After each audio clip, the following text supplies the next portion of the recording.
Yo, hey. The theme park wizard. What OG?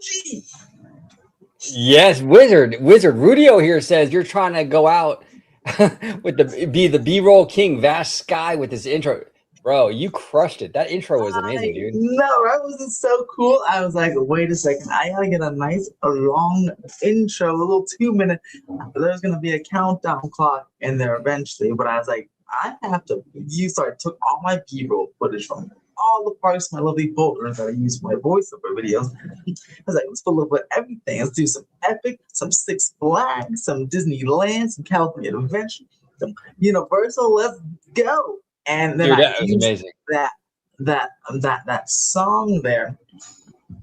It is one of my favorite songs I found on Epidemic Sound. Is I use that for when I'm talking about like Owl Burke, because it sounds like How to Train Your Dragon. I love that. Yeah, I love it. Fantastic stuff. But that's right. We're taking on the king. No, just kidding. Can I get Vash has he's like the B-roll wizard there. It just, you can talk about minions farting and he'll have something. Oh yeah, Vash has B-roll on literally everything.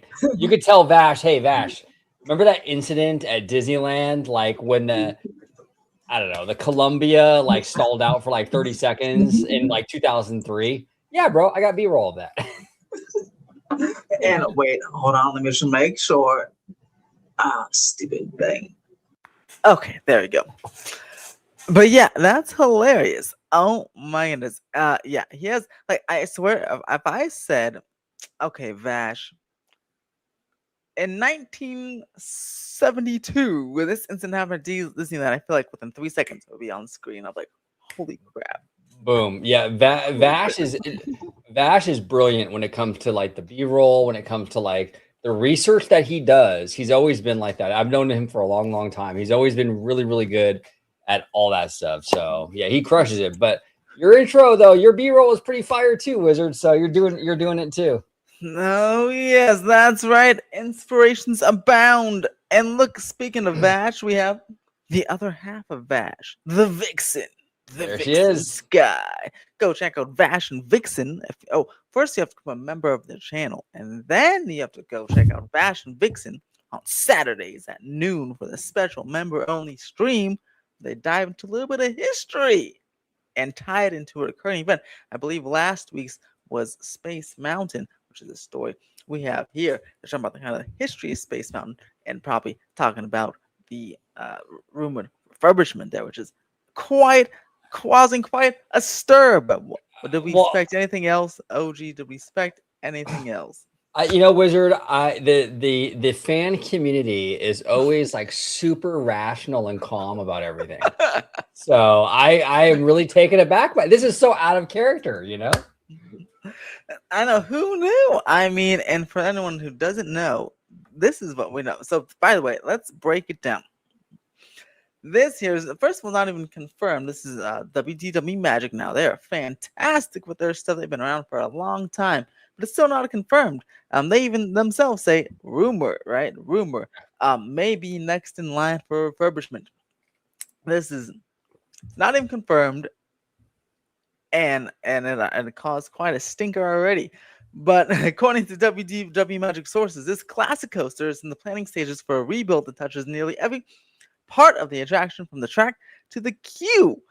And then it was talking about going beyond the standard refresh. And, you know, it's a very old coaster. I mean, it opened in 1975. Now it's over 50 years old, and it really hasn't gotten a retrack like Disneyland's did back in the early 2000s. This is like the original old. This is like their Matterhorn here.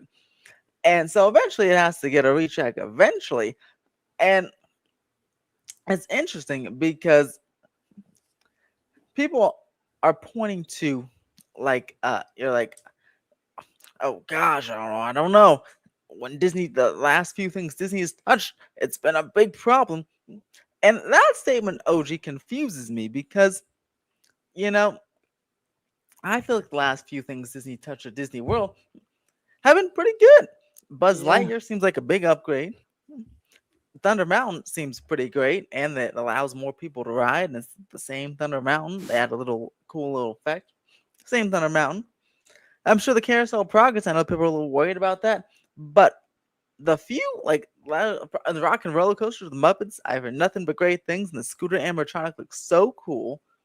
So I don't know. The last 3 refurbs, like this style refurb, have been pretty good. So I don't. This claim that the last few things Disney has touched Disney World, I think their mind skips over to like things that got demolished, or that went away, like Muppet Vision and the Rivers. But if they really think about it, what do you think? I mean, the last few refurbs have turned out pretty great, in my opinion, and based on what I've seen online.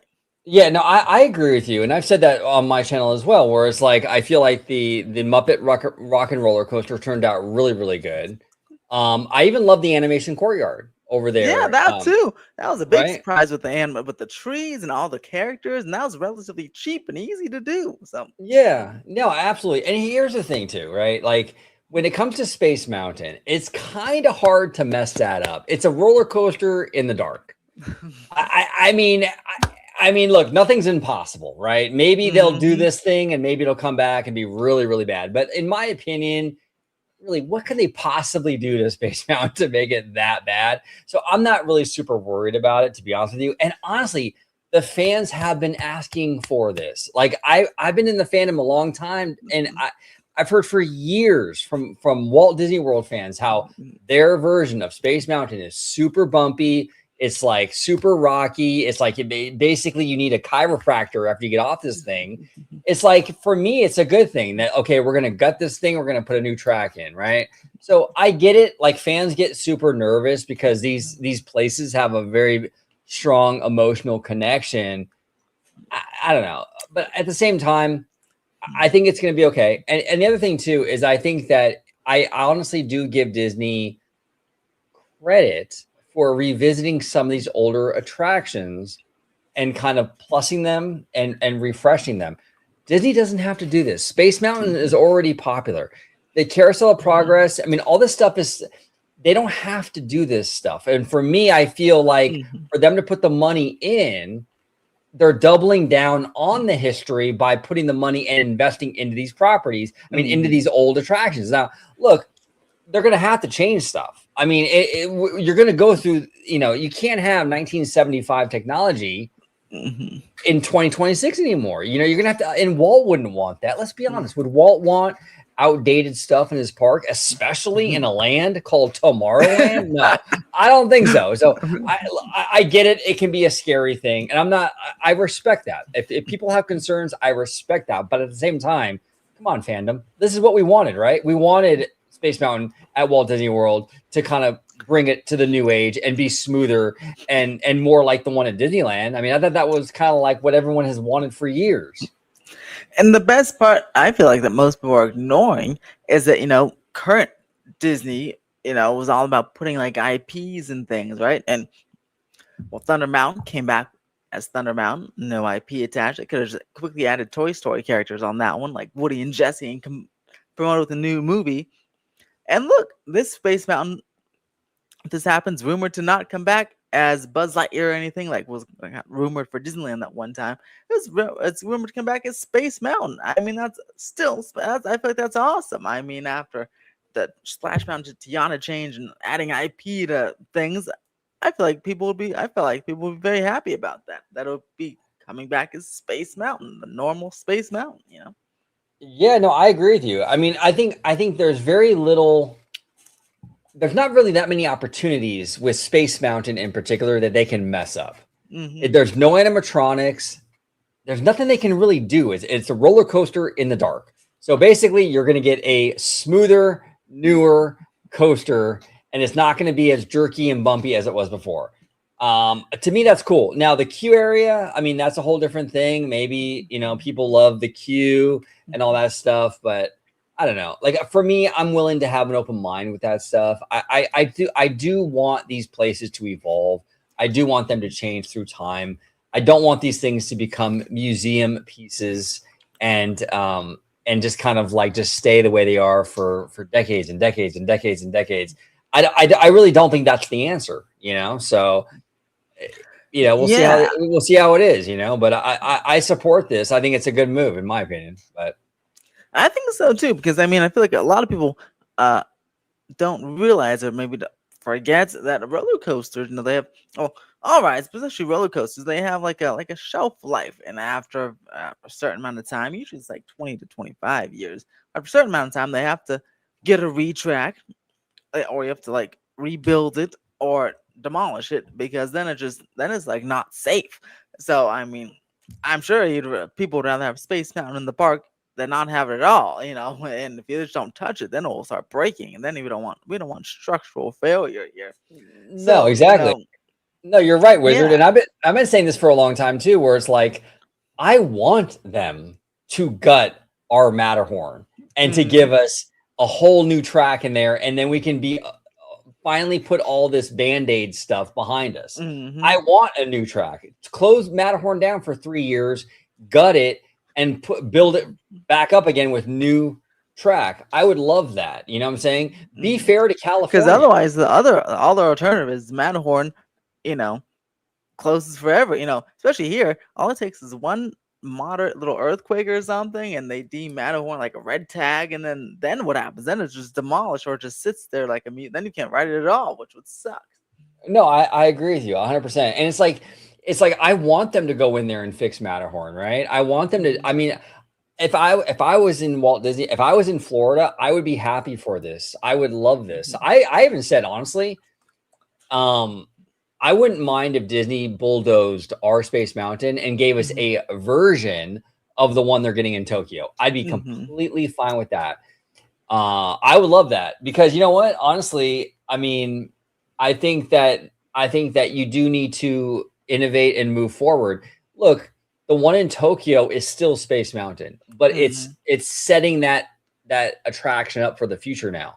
It's not going to be an outdated relic. It's going to be for the future. So I would love if they did that to ours here in Anaheim. But you know what? We can't do it in Anaheim because I think a lot of the fandom would be very, very upset. And I think, and look, that's the thing too, Wizard, is that sometimes we have to look inward as a fandom. I think sometimes we hold Disney back from being able to do what Tokyo does, because we, as a fandom, we do freak out over everything, And I just think, I just think that sometimes I think it's good to update this stuff, and I think it's good to evolve and move into the future. So, in my opinion, now that doesn't mean, and I know a lot of people are going to tell me, "Oh, OG, you're a shill." are you getting paid by, is Daddy is Daddy Josh paying you, right? I'm sure. No, he's not. You don't have to love every change. I'm not saying you have to love every change, but I do think that like it's a good thing overall to move forward and to update these legendary attractions with new technology. I don't think that's anti-Walt at all, in my opinion. I think it's more anti-Walt to let the thing sit there and collect dust. Exactly. And if technology nowadays is pretty awesome. So I'm very sure there's a way they can keep the same building. Like they don't even have to even tear it down, I'm sure. And you can literally just make it all interior. They'll probably, because of building codes, have to make it instead of 2 tracks, 1 track. But it'd probably be the same ride time because if they use 1 track to fill up the whole building instead of 2 separate sides, it's like the same amount, almost the same amount of like length there. Yeah. But also an important thing is Disney World doesn't have onboard audio on the rides, and obviously we do, and that I feel like really enhances the ride. Hearing that score through Space Mountain on our Space Mountain, and theirs doesn't. I mean, theirs looks super fun too, but I mean that'd be a nice enhancement at least for them, even if they get some other parts that may be taken away from them. The queue, I've honestly, I've been on this I think once, but again the last time I went to Magic Kingdom when I was a little boy, so I don't remember the queue. But here's hoping they can, even if they have to redo the layout, hopefully they'll keep some classic elements in there, but maybe like update the classic elements. You know what I'm saying? Well, that's the thing, and Rudio I think brings up a fair point. If you can bring up Rudio's comment, he says here, it's not that we don't have faith in the innovation, it's that we don't have faith in the execution of their projects, and that's a fair point by Rudio. But I will say that, yeah, it's a fair point, and I totally understand that, Rudio. But I will say that the last, and Wizard, you brought this up at the top of the show, and I think you were absolutely right. Where the last few projects, though, at Disney World, whether it be Muppet Rock and Roller Coaster, the Animation Courtyard, Big Thunder, none of these recent, and Test Track, and there's another one people really like. They said that's like the best version of the 3. Yeah, Test Track and Buzz Lightyear. I mean, none of these refreshes, like these recent refreshes, have gotten like bad word of mouth, right? Yeah. And so I don't know. I'm fine with this. Now, look, Rudio has a great point. If this would have been, during the Chapek era or during like the Paul Pressler era, I think that's way more of a concern. But right now, I'm just not really seeing it. I feel like they've been kind of doing a lot of good stuff with Walt Disney World. I mean, and we'll talk about D23 because I'm kind of like, I'm in Be Fair to California mode when it comes to D23. We'll talk about that in a minute, but Yeah, I know. It's funny. My first D23 will be a very Florida focused one, but it'll still be fun to experience it all. Oh yeah. But yeah. And to Rudio's point again, at least for not Disney World, at least for Disneyland, I know that pirate animatronic has gotten a lot of people in the tizzy, but other than that, I think the past few before that animatronic has been pretty good. I think the last really bad thing at Disney World is maybe Tiana's. I don't know if Disney World has, but I feel like everything after Tiana's was at least a step in the right direction, which is I agree. good. I mean, you gotta start somewhere, right? You gotta hit rock bottom and start somewhere. So yeah, I mean that at least has given me hope, more faith for the bigger stuff like Tropical Americas. We'll see next year how that works out. But this recent stuff has given me more faith that those like the bigger stuff will be actually at least pretty decent, if not amazing. Well, yeah, I agree with you, Wizard. And I think that, you and I talk a lot about Universal. You and I are at Universal all the time. We hang out over there with our good friend Alan, Almighty Coasters. Oh, but like Alan, big shout to Alan, by the way. But like but I do think that Epic Universe is a big part of this, right? Where I think that Disney Disney is taking Walt Disney World more seriously now than they did maybe a few years ago because of Epic Universe, because the competition is getting more intense over there in Florida. So I don't think they're gonna this could be just OG being very naive, but like I just feel like they're not gonna. Right now, they know the stakes are pretty high over there in Florida. I don't think they're gonna mess it up. I think they understand what they have to do. I think it'll be okay. Now, again, that doesn't mean you're gonna love everything. I'm not saying that, but I don't think it's going to be these egregious like failures, you know, like we're not going to see like these like just total like flops. I think they're going to put quality in like they have the last few projects. I think we'll be fine. And yeah, I totally agree. And yeah, I do agree about Tiana. This is not bad, but it's like it's cool. But you know, it's nothing like, you know, Test Track was a better executed project, I'd say, than like Tiana's. But you know, that was in a different era. So you know, like I said, that was at the bottom. Now we're going up a little bit. Now we're going up. Yeah. And the thing with Tiana's is I think the IP is great. I love Tiana. And I think that the IP in that for that attraction is great. But like to Rudio's point, when it comes to Tiana, it was the execution, right? Yeah. So I think if they would have had, and you and I have talked about it a lot, Wizard, where if they would have had Dr. Facilier in there and some of his stuff, that would have been really, really cool to add a little bit of tension, to add a little bit of, you know, that would have been fun. Yeah, I think there's things they could do. Would have just looked at all the comments on every single type of social media for any idea, then they could have had a little bit of a better ride, but they didn't. Still confuses me to this day, but I guess we'll never know. We'll never know. And John Rain is saying, did you guys see the video of the guy getting hit by the bison? Which is crazy. I'm like, wow, that was don't mess with the bison, guys. Don't even try to take a picture. Don't try to touch them. Those guys are they're big, but as you see, they're pretty aggressive. I mean, the guy flew like 8 feet in the air. I mean, he had his legs are spread out, his arms were out. This guy was like 8 feet up in the air. It was crazy. Talk about a literal pancake. I mean, it was weird because it was like this big animal. He's kind of like, these bisons are kind of fat, and you think that like this thing would be slow. Oh yeah, no, that they move. They are moving, those guys. They are moving. And that grandpa, man, he didn't work out for him, but he's alive and okay. I think he got hurt, obviously. But yeah. But yeah, those bison, they can definitely, like, if they wanted to, they can like push a car around if they got mad. So if you're going through Yellowstone, be careful, because yeah, we don't want to get yeeted 10 feet in the air like that poor man did. No, we do not. Maybe Bob Chapek, but no, just kidding. Well, I mean, that's a story Grandpa will have forever now. You know, he can tell his grandkids.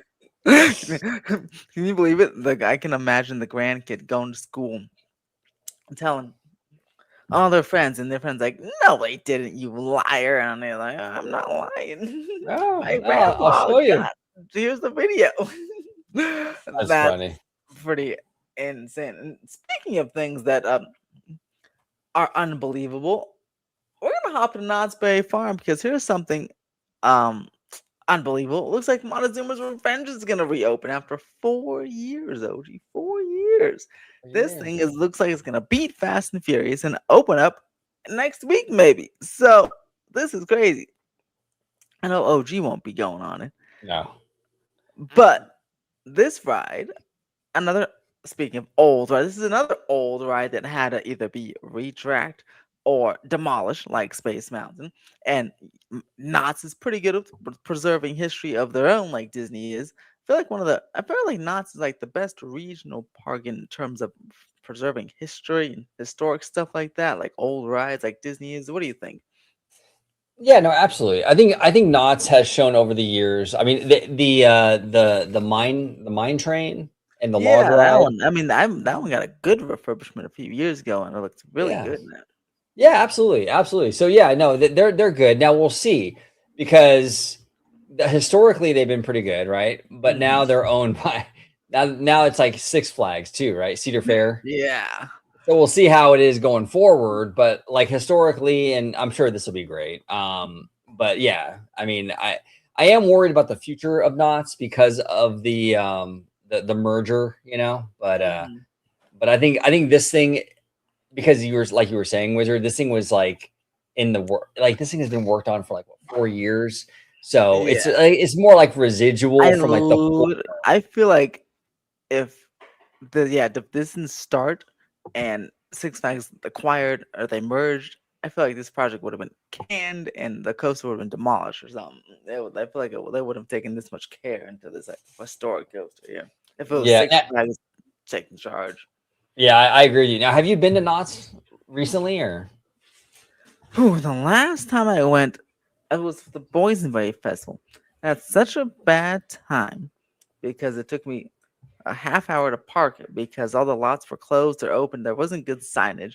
Then it took me another half hour to get 45 minutes, I think, to get my hot dog because there was 10 people in front of me, but they were so slow at giving people a hot dog. It was a boysenberry hot dog, but it was still a hot dog that I had such a bad time. I haven't been back since. Yeah, no, and that's one thing that Knott's really struggles with is that operations. Like the last time I went was actually a few months ago with our good friend Mr. Webba, and like you're right, you go and get food, and there's like 6 people in front of you, and you wait like 45 minutes. It's like, what are they doing? It's just the Yeah. operations is really, really bad over there. Same with the attractions. We were waiting in line for that, like that Midway Mania. The berry tail. The berry tails one. Cute ride. Yeah, if you can get on it. Cute ride. Yeah, but the line wasn't even that long, and we waited forever to get on it. Yeah, that makes you appreciate the Disney and Universal operations because if you're at Knott's, you definitely want to. It's almost like with the Disney mobile order, you have to like plan when you want to eat and get in line, even when you're not hungry, because by the time you get to the front, you're gonna be hungry. Yeah, no, which is very annoying. Yeah, absolutely. Now, John Make It Rain has a take. Knott's is better than Universal. Than Universal Studios. I gotta disagree. See that take I can see because it has a lot more rides, maybe. And I guess if you're a Diamond Elite member, one of those has like an automatic express pass or fast lane, so I guess you kind of skip everything. And if you're close to Knott's, like like our good friend Barry Place 23, 23, 20, yeah, I think it's 28. 28. Yeah, that's right. Barry Place 28. Happy almost birthday, by the way. He's super close to Knott's. So if you go like on a weekday on a school day, then I know all the rides are like 5 minutes. You can walk and everything. So I can see it.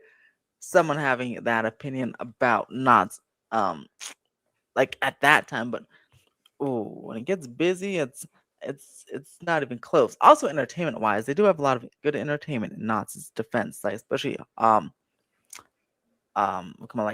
Boysenberry, the festival, the Christmas time. They have a lot of cool shows. Yeah. So they definitely beat them on entertainment. But yeah, the other stuff, it's really hard to enjoy when there's just so many people. And prime example is this: the Stagecoach. I remember Fresh Baked. Shout out to Fresh Baked, who was on OG's channel. Go check that out. But he did his State of Knott's Berry Farm report one time, and he counted with his Q science method. He said there's like 13 people in front of him waiting for the Stagecoach, and then he waited like 60 minutes. And I was like, how could you even get on the Stagecoach? Yeah, they have. You can see it walking around, but I mean, when you can't get on it, it's just hard to enjoy a place like that. Yeah, no, I absolutely agree with you. I love Universal. I do have a Universal bias. Number one, because Wizard and I live in the same areas, and we're very close to Universal. Like we could take the side streets to Universal, so that factors in. I can even take the train to Universal. I'm so close. There we go, exactly. And so, I prefer Universal personally, and also for me personally, there's kind of more to do at Universal than Knott's because I don't do a lot of big coasters, John. Like, yeah, they do have a lot. They have like 10 of them over there. So, and other than that, they have smaller. It's like Camp Snoopy, then the big roller coasters, and they have a little bit in between, but not too much. So it is kind of hard on that. Yeah. And Remy D says here, I don't disagree if you're judging it from a coaster perspective. Knott's coaster collection outclasses Universal, even with Hollywood Drift. Yeah, that's fair. But see, Remy D, you're right on that. I'm not a coaster guy. So I don't that like for me, the coaster stuff isn't like a selling point. It's kind of almost like I don't want to say deterrent, but like when most of your park is that, and I don't do that, like, and then I'm going to have to drive an hour to go there. Yeah, it's not really worth it, Yeah, and Rudio's comment is hilarious because I don't know why Jack in the Box does this all the time. And no matter what Jack in the Box I go to, again, he's totally right.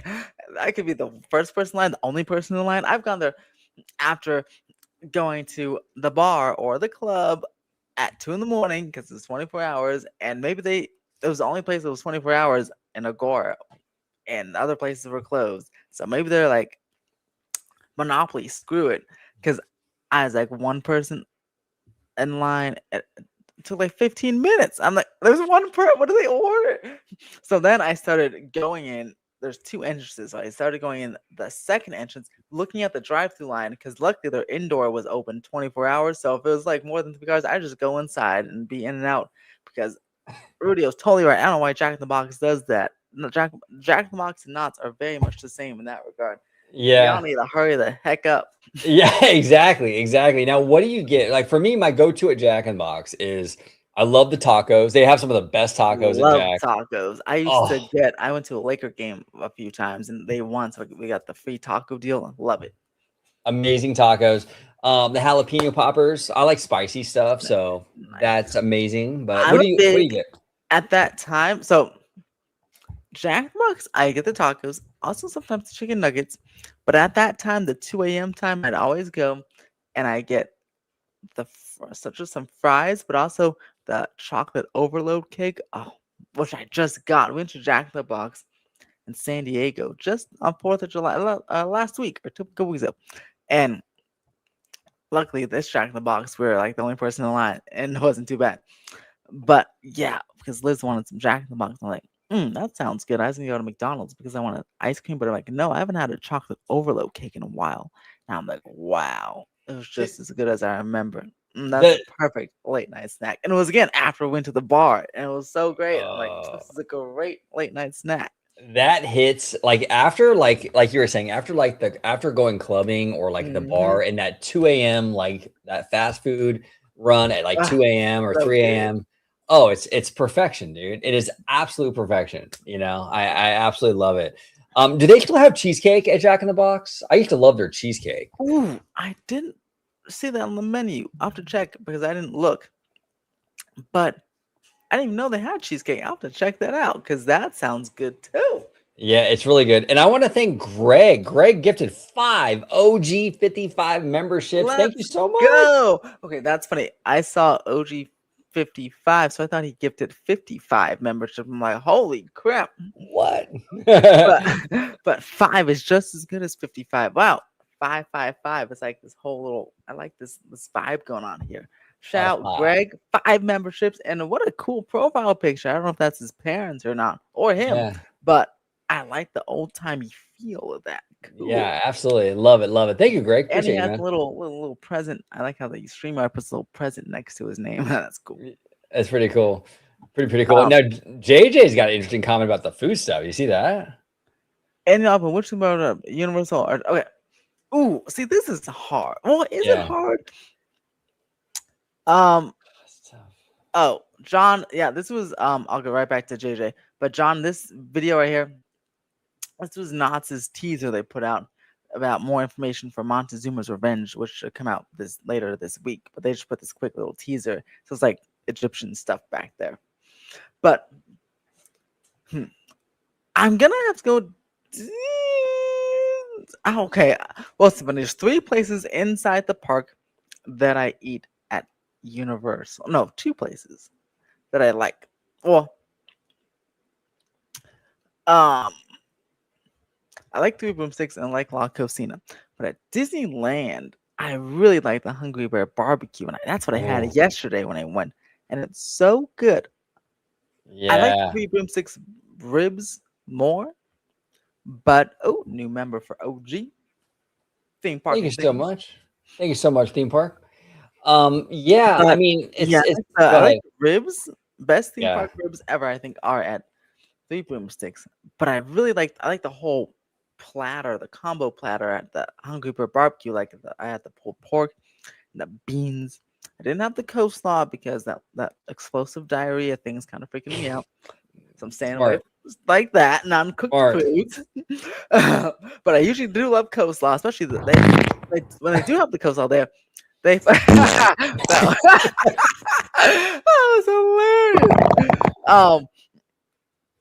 At their coleslaw, I don't know if you've had it. Have you had the Hungry Bear barbecue jamboree? Yeah, I actually with you. But it was a You couple years asked the ago. video, Jalen and everybody, to his Y- parents. Yeah. Yep. Okay, the coleslaw. I don't know if you had that with us, or if you got something, but they put a little bit of spice into it, and I'm like, this is really good. So I really like that restaurant, and I guess we're just doing inside the park stuff because I don't know, it's not fair. California Adventure has a whole bunch of food options too, so I feel like Disney don't have the better food overall. Like Carthay Circle and Blue Bayou, like I mean, I haven't eaten those Yeah. places, but they have some. I've seen good steaks and stuff there, so I feel like Disneyland don't have to definitely have the edge. Oh no, the Riverbell Terrace and Tiana's Palace Mm. actually has some really good stuff because of Disneyland over the food for the food, but they do have a lot more options. So yeah, no. No, exactly. I wish that Universal Hollywood would have more like sit down restaurant Yeah, stuff I know. I wish we in don't the even park. have a full table service restaurant. It's just Yeah. all quick service. Just quick. The closest thing is Three Broomsticks, but that's quick service, but it's just so big, it's almost like a table service. Yeah, we definitely need a table service spot. And I know the perfect place to put it, OG. Ready? Yep. Panda Express. There's no reason a Panda Express should be inside any theme park ever. I completely agree with you. I don't eat Panda Express because I eat it and then like I'm hungry like an hour later. I think it's like the MSG they put in it or whatever. Like it never like no matter how much of it I have, I'm hungry after. So yeah, I never do the Panda Express thing. Actually, though, the corn dogs at Mummy Eats is pretty good. Oh, and they're actually a pretty decent size too. You Yeah. know, it's pretty good. And now, if we're talking about City Walk, I really like, of course, Vivo, NBC Sports World. Toothsome has some good stuff. Downtown Disney. Hmm, I haven't eaten at many restaurants at Downtown Disney because I always think they're expensive. But I do remember liking Naples because I like the pasta. I'm really excited for. Of course, the thing I'm really excited for is like never coming. The Arthurton Steakhouse and the other place because I love me some steak. So, but I guess the Gordon Ramsay place has like a filet mignon, so I'll have to try that. Oh. $64, but it's worth it. If it's like Morton's, then it's worth it. Yeah, it's fancy, but good, you know. Yeah, you're right. I'm looking forward to the steakhouse. Yeah, downtown Disney has interesting stuff. There's that Mexican place that Yeah, like I we haven't sit in the tried the new middle. Mexican place yet. The Century Co. I heard it's pretty good. It's good. Yeah, I've had it a few times. I had it with our friend Thrilla B. Thrilla B and Little I, B. Thrilla B and conductor actually. We yeah, we all loved it. I thought it was great. I'm trying to think what else is down there. I mean, Earl of Sandwich is really good. Like if you want to like put sandwiches in your backpack and bring them to the park, that's perfect. What else? I don't know. I Well, feel like we're City gonna Walk have has to better take. food though. Yeah, I think City Walk. If you do City Walk in downtown Disney, I feel like City Walk has better food and like more options. Yeah, Funnily like that. enough, but downtown Disney has like just a couple. I feel like they don't have a lot of food, which is funny because it seems like it's so big. Yeah, they don't really have But much maybe they have a food. lot of shops. There's a lot of Disney shops, so maybe that's what's going on. They have the Black Tap, which is that's like shakes and stuff, Yeah, and burgers. But and we gotta take beer. Rudio to Wood Ranch because that's actually one of my favorite restaurants. Oh So yeah, dude. Let's do Rudio, it. we're taking you to Wood Ranch. Let's go. We'll go to the one in Northridge or go to the one in Agora. I don't care. Or the West LA one. We'll take you to either one of the three. Because I love me the 7-ounce tri-tip and my double fries and the rolls. Let's go. Oh, you've done this before, huh, Wizard? You know Oh it. You yeah. know. Wood Ranch is our spot. It's like Oh, I literally love it.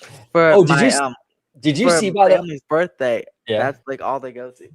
Oh, I love it. Now, did you see our bar chat, our OG55 bar chat spot at Topanga is starting to come back to life again. The bar I is back. did. Liz and I saw Minions 3 there last weekend.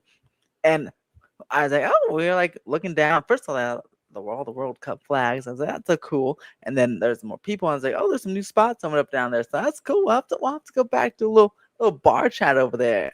I'm telling you. Maybe since steaks on the mind, we'll do it from STK. There we go. And you order the exact same thing as Rudio. That's funny. I know. It's the best one. 7-ounce tri-tip Double fries. Oh my gosh. If you've never had it, anybody, just trust me, it's worth it. I don't think I've gotten a single other thing at Wood Ranch because I just love that order so much. Hey, if it's not broke, don't fix it. I mean, that's the Exactly. thing. That's what you go. Now, you, me, your lovely wife Elizabeth, and our friend Alan, we Almighty. almighty coasters. We actually ate at the what was it? The NBC Grill. I mean, speed, and that's I have really good burgers over there.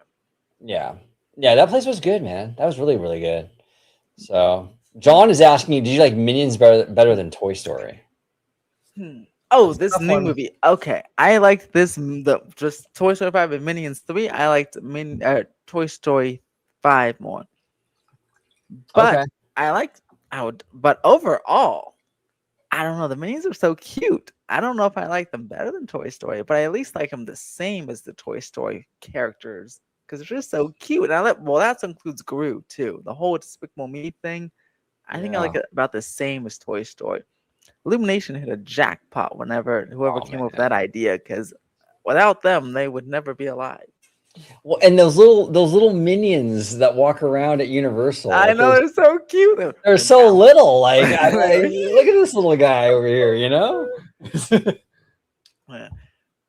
Remy Oh, this is a D. good question. Which is a bigger underperformer, Minions or Moana? Both typically billion-dollar Oh, films. I'm gonna have to say Moana simply because the budget. I think the budget was like a couple hundred million for that one, whereas the Minions budget was 85 million. So at least the yeah. Minions make a profit. Moana won't from this film, but I mean they've made a bunch of money from the other Moana films and the merchandise and all that stuff. So you know, They messed up with Moana. I actually did a video with Seymour that will be released later, but like we talked about this, where like Moana, they messed up because that franchise is only a decade old. They've already had two movies, Moana 1 and Moana 2. I think it was way too soon for a live action.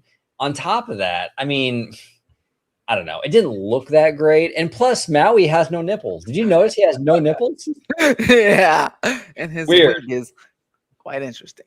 Yeah, that was weird. Yeah. So I don't know. I I was think that saying, I think if they wanted to do all three, fine, but I think they should have released Moana live action first and then do Moana 2 because like right. I was like people saw Moana 2 and which advanced the storyline and then all of a sudden they want to go back like you're gonna ask them to go back and watch the original story just in live action form when they already moved on to part 2. So I feel like they should have done live action first and then do Moana 2. And maybe they could have got a couple $1 billion out of the films. But as people go back, especially when again, like a year after the other one came out, it's kind of weird. And I Yeah. think film that feels like a Dwayne Johnson type of request. You know? Dwayne, what's going to go on with? Remember, and Rudio, you were at D23. We hung out a little bit in 2024. They announced that monster truck movie with Dwayne. Oh yeah, What's going on with forgot that? about that until people kept bringing it up. I'm like, and I don't think we'll see that coming. I mean, Nah, I mean that's canceled. Oh, Kiki and Luca's in the chat. What's going on, Kiki and Luca? Kiki and Luca, let's go. But yeah, it's interesting. Dwayne is he should stop going on stages because yeah, I always it's a bad time. The last time he was on a stage was when he was talking about Black Adam and said the hierarchy for DC is gonna change, and and that didn't work out. So I think No, you it gotta didn't. stop going on stages. Oh, Yeah. thank you, Remy D. Gifted 5 theme park wizard memberships. Wow, you know what? Your generosity is so nice that maybe I should give 5 memberships, but I have to get to the thing first. Ooh, okay, let's see if this is gonna work. Let's try to do it from the phone. And I love that we have almost similar chairs. It's pretty I awesome. know. Literally, ow. Ooh, I hit myself, but it's right there. There we Boom. go. S Racer. Okay, so Boom. let me go ahead. Because we're and- fast and furious, right? Yeah, we're gonna open up faster than the coaster's gonna open up. Probably, honestly. Okay, so let's see. On here, okay, am I okay? Gifts. I can send myself a gift, but I can't gift. How do you gift memberships? Like, how do you as a person gift memberships? Like, can you go to Because you go I'm to like the on my live now on my phone. Do I have to go on my desktop? oh maybe I've only done it from my desktop, but like you click on the membership, the little package, and also Let's go. I think yeah, I think Jared wants to hop on too, so we might. Oh yeah, Jared's about to hop on in a second, which is perfect because we didn't talk. I'll wait for him to talk about D23. Yeah. Okay, let's see. +1 members only live stream. No. And then you click the little package, and then I think there's a thing on there where it says gift memberships, if I'm not mistaken. I'm going to share my screen because I have to be a member of my own channel. No. You get I think you get like 5 memberships you can gift every month. Gotcha. Okay. Don't worry, guys. We're gonna share the screen, and we're gonna do this together. So see, I don't see it. Okay, go to the little money sign. Oh, sorry, little money sign. Yeah, and then. Oh my gosh, guys, I'm having a senior moment. You're having a senior moment. Let me refresh. Oh, you know what? Okay, so money sign. Yeah, and then membership gifting on the bottom. No, get out of there and go to membership gifting. Oh, here it is. And then go. Hey, there you go. Send 5. There you go. Boom. Bada bing. Boom. Okay, 5 memberships as a gift. Actually, you know what? If you try it again, sometimes they let me do 10. See if you can do it again. If you want, you don't have to. But I just want to double check because now I see I just messed up again. Money. There you go. Money gifting. Okay, yeah, they let you do 10. There you go. Let's do 10. Let's go, baby. We're making it rain like John over here. Making it rain. See, all because of Remedy's inspiration and who else? This other guy. Oh, Greg's inspiration. Yes, I love it. John is making it rain, which is crazy. He's been making it rain for like months now. I don't know how he can do it. Dude, that's a lot of stamina. We might have to start calling him the weatherman. He's making it rain so much. I know. While we wait for Jared, I think he just popped up. Let's just quickly. I want to quickly. Oh, hello, Five Fires. We got Mondo in the house. Let's go. I want to show you guys this cool little thing here. This tweet is popping up. Look what I caught yesterday at Disneyland. I was following. It was my first time seeing the Galaxy's Edge changes, like the music and stuff. Yeah. And so I was filming a vlog. Then I just saw Mando over here. Then I followed Mando, and all of a sudden he ran into Luke and R2, and they had this cool little moment. I was like, "This is nice. This is nice." And this is the perfect time to bring Jared in because he can't have this at his one in Florida. So we're gonna see if he's jealous about what's up. Mando and Luke interacting freely in our Galaxy's Edge. Ha ha, Jared. Ha ha. Well, if I cared about Galaxy's Edge, I might get. I love it. I love it. Star Wars as a whole, I suppose, but But yes, that was a nice moment. And welcome, Jared, Mr. Capture the Magic. You come just in time because we didn't start talking about D23 yet. But I do want to get your thoughts on the other 2 topics. But where can everyone find you and OG? Because I never asked that. I'm around, at CapTheMagic. I just do videos and give I don't know. I did one today on the fact that Minecart Madness apparently is now going to operate in the rain. Yes, yeah, cleared to operate in the rain, which is pretty cool. I don't know if I was unclear. I couldn't figure out or find an answer as to did they change something or is it just I don't know how that works, but I was like, well, that can't hurt. Although it can't run when it's lightning, which is the main thing about Florida. Yeah, which is usually when it rains, there's usually lightning involved. We'll see if it really helps. I would say 70% of the time when it rains, there's probably lightning. Like it's pretty high and it's very intense. Like the other day, lightning. I was in the office and it sounded like it hit in my backyard. It sounded like somebody honestly what I would imagine Mjolnir sounds like if it just crashed to the earth. And I was like, good night. And I thought I was going to see like a tree get hit or something. But yeah, dude, the weather down here is just, it's not even just like because I think a lot of people realize it's not just like over you. It's within a certain mileage radius that it can't operate if the lightning is I around. think the parks, I think both Disney and Universal, it's like 15 miles. Yeah. I think, and which is kind of a lot. That's like a large radius if lightning is in the area. So yeah, and I actually always take that stuff serious because a friend of mine in high school, her brother got struck by lightning, and it was like forever. Like he was disabled. I think he passed away, but he was disabled like the rest of his life. And it was just a lightning storm. I was like, golly. So anytime there's lightning, I just go inside. Yeah. We don't have. I mean, Wizard. I mean, do you remember the last time we had rain? I don't remember. It's funny because every time we have lightning out here, I think everyone goes outside because they're still like, "Wow, what is that?" Oh, even though you're totally supposed to go outside, inside. I can always tell fitness influencers that live in California because they'll have all their fitness equipment outside all the time. Yeah, do that anywhere else other than California, because if you did it here, it would be wet and rusted within like a week, and everywhere else it would have flown away in a tornado. So I'm just like, oh, okay, they're in California. That's funny. Today, Jared, it's kind of feeling like you over here. It's very humid and muggy today, and it rained yesterday at Disneyland. Actually. And it was like 80 degrees. It was very humid, muggy. It's like Florida for like a second over there. Do people freak out when it rains in California? Like they run around like seeking shelter right away?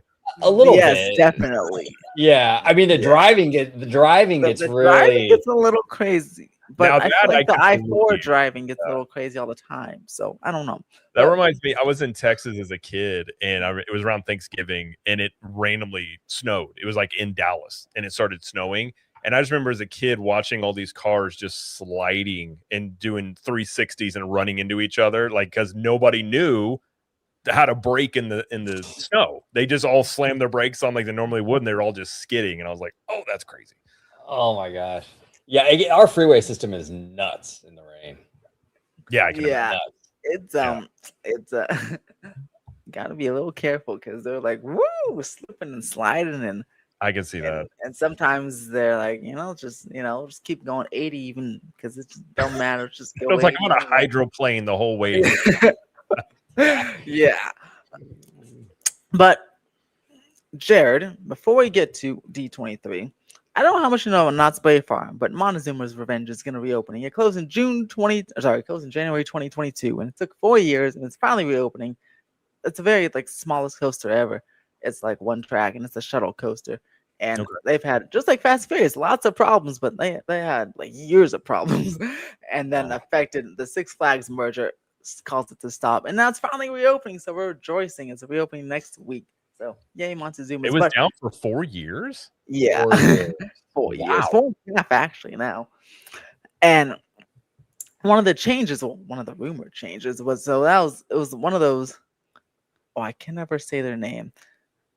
The German company Short starts with an S, but they're out of business now. I know who you're talking about. Yeah. And so this is I think it was like a flywheel or something was at an old style launch, and so they replaced it with the LSM so they can go forwards and backwards. You used to only go forwards into a loop, then come back and just do like that. And now they replaced it with the LSM so they can do forwards and backwards. But I guess people have only seen it been testing going forward, so maybe the backwards element is out. But that was the whole thing of why they hyped it up. Wouldn't that be something they refurbed it for 4 years and it comes back exactly the same? That would be very devastating. It's always devastating. It's close to 4 years. I assume you've never seen this coaster, right, Jared? I've heard of it. I've never been, obviously. I think I've seen. It's such a short coaster. It's like 30 seconds. I'll just do I'll show you guys a POV of how short this thing is and why it's hilarious. Studio says, I like how we can amaze Jared with news coming out of Knott's Berry Farm and Garden Grove on these live streams. I'm amazed at that refurb, undoubtedly. I thought Disney was slow, but I never give their credit. I don't think they do 4 years to attractions. Okay, here it is. Literally, this is the Okay, let's 4 years to revive. Let's see. Okay, I've never been on this, so got a loop. I mean, I wouldn't ride this thing, but it's back. Whee! Oh wow. Goes back over the loop, through the station, And that's it, huh? and That's it. that's it. So it's 4 years it to does go the revamp other that side. ride. It goes other side, and then that's it. So Yeah, that's 4 pretty- years to revamp that ride. That's why it's like crazy. Wow. It's like really not that long. That is something else. That's impressive, really. Honestly, It should get an award. like the longest refurb. I wonder what the longest refurb ever was. Like for like a major theme park attraction. Yeah, I don't know. I don't know. It's maybe Submarine Voyage at Disneyland because they shut that was a ride couple down. years. Yeah, that was. Yeah, and then they weren't going to bring it back, but then they brought it back as Nemo. But there was like a few years in between, so maybe. Yeah. Oh yeah. Yeah. Or what's that one area that you guys had to sign up in Disneyland for years where they actually had to change the signage from the sun fading? Oh, the Tomorrowland thing. Yeah. That's about going on 7 years now. I love it. So that's nice. I love it. Yeah, that's crazy. Oh, by And the way, then- Red Bandana's in the house. What's going on, Red Bandana? Red What's Bandana. up? What is going on? Jared, what do you think about your Space Mountain potentially getting a refurbishment, a retrack refurbishment, a new queue, or whatever the rumor was? What do you think? You excited? You nervous? You're not sure if it's happening. Considering the state of that attraction, I've made the joke half-heartedly, but I'm pretty serious. I think that ride should be sponsored by Excedrin because the last few times I've ridden that thing, I have come off with a headache, undoubtedly. So it is a very rough ride. So for me, this is one where like I hope they do refurb it, and at some point they're going to have to.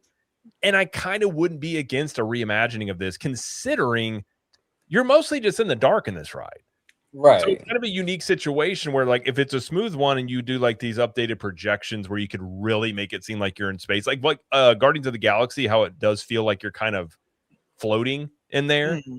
If they're able to do something like that in here, that could be cool. So I think it's true because I actually kind of think they're going to announce it at D23 if I were to guess. That would make sense for what they would announce because they're not going to announce like new lands, but big refurbs. I could see them doing that. And it also just all the evidence of them clearly doing something in Tomorrowland. Like they've been updating a lot of stuff over the past few years. So I think I would be okay with it. And considering a ride that's in the dark, unless they change that element, I'm like, well, you can't really mess it up that much. If it's smoother, it's already a better ride than it was before if it's in the dark. So yeah, I'd be okay with it. Yeah, I was saying the same thing before you got here, Jared, where it's like it's a roller coaster in the dark. You can't really mess that up. You're just going to make it better. It's very tough to mess that up. Although onboard audio could be something they implement, which I think that would probably be and I think they will because I feel like all new Disney coasters have that. Especially, I mean, our Space Mountain has had it for years, so I think yours is definitely going to have it. Well, and it's the ability to like make it unique because I mean, if you look at Guardians, I think for Christmas they added one of the Christmas songs, and that ride immediately went up to like almost 200-minute wait just for a change of a song that you ride to. So having music on these rides actually does lead to more demand. And if you get stale, you just be like, hey, we gotta like imagine they put like I don't even know. I mean, I don't think they would, but like Taylor Swift has a song on a ride. That thing's gonna have 3-hour waits. Yeah. Well, yeah. Hey, we have it every year. Every year, Hyperspace Mountain comes over here to Disneyland, and they change the song to Star Wars music and put some extra little projections, and the wait time triples. And it's my favorite version of Space Mountain. I know some people don't like it, but I really like it, so I'm glad it keeps coming back every year. Now, super cool. Yeah, Red Bandana says put ball cushions on each vehicle. I mean, can you imagine hitting a track switch with no ball cushion? You must have hit that track switch. You hit a little Michael Jackson notes real quick. Oh, for real. I actually have that too. There we go. That would be me in the ride. Well, since you're playing the sound drops, I think you got to hear from Chapek. Oh yeah, we do have a Chapek. Hold on, let me get our buddy Chapek. Here we go. Apologize for not being the ally that you needed me to be. That's an oldie but goodie. That is after they refurb Space Mountain and somehow make the ride in the dark worse. That's what he'll say after the fact. That was not the Space Mountain ally you needed me to be. Yeah, knowing Chapek, he would be like, if he was running it right now, he'd be like, you know what? Why don't we do it with less darkness, make it a little brighter in there for everybody, right? Like he's totally like tone deaf with everything. So he would like go the other way and be like, if we have the lights off, we save money on utilities. How about we do more in the dark coasters? Turn Guardians into like in the dark. You're like, no, Bob, this is not a good idea. Oh my gosh! But I will say this: I do believe that you guys out there in Florida are kind of going through almost like a golden age. Like you guys have gotten I feel, and I tweeted it today. I do believe that D23. We're going to talk about it, but I do believe D23 will be more Florida based. I think for the most part, and I feel like you guys have gotten some really positive stuff lately. Like I think the Muppet thing turned out really cool. Test track, the animation courtyard. Yeah, Big Thunder, even though it has its flaws, I mean, it's still an upgrade, I think, overall.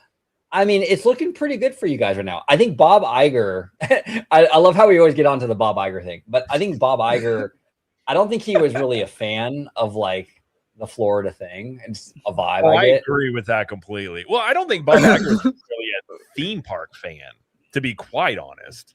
I think he was more or less he really wanted to be a movie exec. I think at the end of the day, that's kind of what he wanted. But no, you're not wrong. I mean, I'm sorry, that was hilarious. I know you said movie exec, but the way it sounded like booby exec. I'm like, what? That too. He probably wanted to be involved in that. And he couldn't, and he was like, I'll be seeing it. But I think there's a lot like these refurbs. I actually think it's really smart if you do think about the strategy of if you're building these lands and the ultimate outcome of those yet to be seen, but obviously they're anticipating more people coming on property. So you spend this time going into these classic attractions and updating them, or so, like Buzz Lightyear Space Ranger Spin. That ride is actually a lot of fun now, and I hated that thing before they redid it. So that ride's better. Big Thunder it's much smoother. There's some elements missing. I wish I would have done a couple other things, but it is a smoother attraction. Still don't have the explosive tunnel like we do. Haha. I know. They'll never do it now. And like some of the other things. So like, I do think you are seeing obviously a lot of money invested. And really at the end of the day, this situation right here is why I love competition, because they wouldn't be doing all this stuff if it wasn't for them being pushed. And I think this is why it's great. I love it when I would prefer another theme park company come into the mix and push both of them. That's kind of what I would prefer. Sorry, Jared. According to Bob Iger, this stuff was already planned. That's true. That's a good point. Bob Iger knew about Epic Universe before Universal did. Actually, he was like, happening here. We waited strategically, almost too late to announce our. Yeah, I love it. I love it. No, but you're right though, right? Because the Florida stuff, they've really ramped it up, obviously because of the Universal thing. Because before it took forever. Like the Tron thing, and like they didn't really invest in Florida, and now they're really going like they're getting aggressive. And now I'm even hearing rumors. I don't know if you saw it today too, Jared, where possibly Figment. I didn't see that, but that I feel like the Figment thing, and we'll get to D23 right now because that Figment thing I feel like is like our Tomorrowland thing where they're always teasing something that never happens. But before we get to D23, look, I just want to say. This Moana, I haven't seen the Moana live action, but I've heard a lot of comments saying it's like people that see it actually like it. But like I was telling OG, I think a lot of people haven't seen it because they just saw Moana 2. So the story is like advanced, and they're like, why am I seeing this live action one? But I've heard the people that like it, I see it, they seem to like it. So did you see it? I'm also I have not, but I'm also a bad probably person for this because I literally cannot stand The Rock. I am so tired of him. I used to love it. The hierarchy of the DC universe is about to change. Oh, I know. It's going to change so much. He's such a draw that he has tanked 3 different properties all by himself. It's pretty impressive. My biggest issue with The Rock, and like I really liked him for a period of time because like outside of Arnold, it's like you actually have this dude that's like jacked in these movies, and like say what you about the Fast and Furious ones, like his roles in those were ridiculous, but they were funny. But then it just, to me, this is Dwayne Johnson. Any opinion, you ask him a question, it's just like, that's a safe answer. And whatever answer he gives you is not what he really thinks. It's just what he thinks is the right answer for the audience he's in front of. And that I can't stand. Like, I would much rather somebody be honest and I disagree with them versus somebody being like fake. And everything they say is like, well, it's trying, or like, I'm trying to garner the attention over here. I don't know. I think a lot of people, to be honest, are kind of tired of The Rock. John, he is tanked for sure. Black Adam. I mean, that's why James Gunn got the gig instead of that his tanked direction. hard. Yeah. He's looks like he's tanking Moana. This one at least. But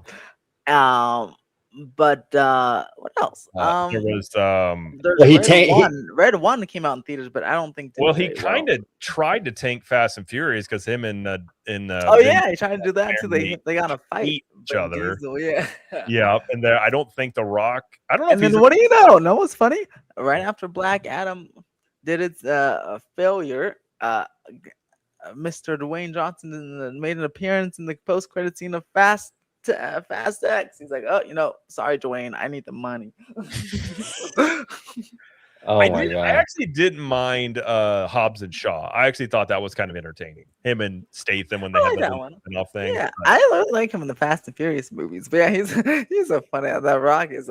Red Bandana said, Rampage, Tank. He had a couple. Yeah, he's Rampage. Yeah, I forgot he was in that. There was another one. It was like a skyscraper one. That one was bad. Oh yeah, skyscraper. Wasn't he also like one about an earthquake?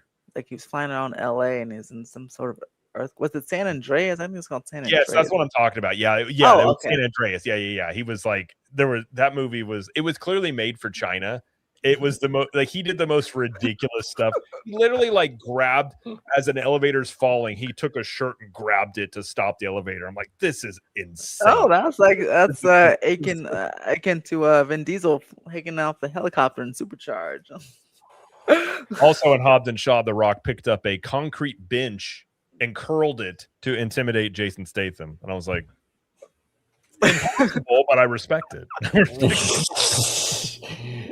That is absolutely wild. That is absolutely wild. Yeah, I don't think he changed. He didn't. Jumanji, he didn't tank. There's been like 4 of those. Jumanji's still doing good. Yeah. But my whole thing with Dwayne Johnson is like, if it's an ensemble thing, he can help it when it's just him. Yeah, when it's literally him. If you look at his box office, the movies do not do that good. That is just featuring him, and I think that's he does good with like I said, an ensemble with like a buddy, like Kevin Hart and him do very well together. Like when he's with a group, something to balance out Jack Black. That's a nice group of people to balance him out, because almost like James Gunn. When James Gunn's by himself, we'll see how he's not doing so well. But when he has some Guardians of the Galaxy mentorship from Marvel people, this movie's do a little better. A little better. Well, James Gunn will be by himself pretty soon because he's probably gonna get fired. That dude is gonna get fired. Yeah. So, I actually saw an article earlier this evening where it was like, apparently Warner Brothers or not Warner Brothers, but Paramount is saying as soon as the deal goes through, they're scrapping the DC Studios thing. They're firing Gunn and is it Saffron? James Saffron? Yeah. And that's how forgettable Saffron is. He's doesn't even speak, or he's just like there. And apparently there's rumors of, which they've hinted at, of like the Snyderverse could come back, or even Ben Affleck being involved in like creating DC stuff, because apparently Ben Affleck's a huge comic book guy. So I don't know. He likes to direct, so I don't know if that's a good thing or not, but I don't think James Gunn has much longer running DC, if I were to guess. All I know is, for as many problems as Marvel's had, at least there's still some sort of single overarching things that the reboots. Like DC's had a lot of like reboots late, like in such a short amount of time. 3 times or something. Yeah, it's so at least Marvel's got that going for it. Yeah. At least people are excited about Doomsday and not dreading or like not super. I feel like no one even cares about Super Gold. My dad saw it; he really liked it. So I mean, that sucks for Millie Alcott. She's great in House of the Dragon. So not excited for Doomsday. I kind of think Doomsday might be a train wreck. Oh, interesting. I hope not. I'm super excited for it. But I'm gonna see it either way. I don't know if you guys have seen those leaks. If the leaks are true, which from the sources they're coming from, they've been pretty accurate before. Honestly, I have seen those. That people are going to be really mad if those leaks are true, and what they're going to do, because I think they're going to go for shock value. And I was just like, as soon as I read it, I was like, that's what they'll do. That is exactly what they'll do. I've seen so many leaks for Brand New Day, and I actually, here's my hot take. I think Spider-Man might outgross Doomsday. I feel like that's possible. Spider-Man by itself is huge. Far From Home. No, sorry, No Way Home. got $1.9 billion without China. Don't forget. And this time, I think Brand New Day has a Chinese release this time. So Yep. I think I can get there. And Spider-Man is just so popular. He's so popular that we should make a ride that's like Toy Story Midway Mania based on him. That's how popular the ride he is. And then we should, and the Chinese people, the one that rejected his movie, we should give them a cool roller coaster. Yeah, that's true. Disney. Rudio says Dune Part 3 might outgrow. I don't think it'll outgross it, but I think here's what it could do. If Doomsday doesn't get really good word of mouth, Dune could hurt its legs. Yeah, that's true. If Doomsday's good, which it could, if it's good, then it's one of the, like, we've seen that in the box ups now. With like, now, what happens if both are bad? Then I guess it cancels each other out. I mean, a lot of I don't know. Dune's one of those things. Either people like it or they just don't get it. I'm kind of in the middle. Like, I don't love Dune, but I don't hate it. But it's weird. Like, it does take a little bit. Dune 1, I didn't get it, and it was too dark for me to see anything, so I didn't like it. But Dune 2, I really loved. So I hope Dune 3 follows Dune 2. Apparently, if they follow the books, Dune 3 gets really weird. That's what I've heard. I never read the books, but I talked to a guy that did, and he was like, it could get kind of weird in what they might do. And I was like, oh, like in a good way? And he's like, maybe. Okay. Interesting. Kicking Lucas says, are you seeing the Odyssey? I bought my tickets. We're seeing it in IMAX 70mm in downtown this Saturday at 11 a.m. This is terrible. So I am AMC A-lister. So I get it for free. And then I just buy my wife my tickets. So it's like it's like super cheap, right? Well, I didn't get what's going on here. I didn't get it a year and a half advance. So all the AMC IMAXs are gone for weeks. The Universal one is gone, of course. I'm gonna go to Universal this weekend because I really want to see all those people mad about the AMC security thing, because all the people that are gonna see the movie this weekend, all those are all the ones that are complaining. I can't wait to see their little faces. But they're gone. Even at the movie theater by our house, the little baby IMAX, it's still gone. So I was forced to spend $70 on two people to see it at a Regal theater. Gosh, is that expensive? It's $35 a person instead of just $35. Or actually, AMC is like $2 cheaper than a Regal team. Found out. Dang. Yeah, $70, and then I have to pay for parking. So it's really like $90 for me and my wife to see the Odyssey. It better be good. At least this theater has recliners, so that's nice. But better not fall asleep. asleep. AMC. Yeah, yes, that is. Do you guys plan on seeing the Odyssey? I'll see it. I'm actually traveling to Missouri, leaving on Friday. So I don't think going back home. Huh? I don't think I'll be able to see it while I'm gone. So I might see it when I get back. I'm curious about it. I love that time period and that stuff like that, but I'll probably see when I get back. I must say, I saw Avatar because I paid it. So I saw Avatar in the IMAX theater, and I saw it 4 times. Well, I saw it full through 1 time, but I went 3 more times because I want to see the little Avengers teasers each week that they're doing. And then I just left the theater afterward because I'm an A-lister. But each time I saw the Odyssey prologue for 5 minutes, and it was probably the coolest thing I've ever seen in a big IMAX theater. So that had me very excited. So I hope the movie lives up to that hype for the whole 3 hours. Yeah, and Christopher Nolan, please stop making 3-hour movies. I can't take it anymore.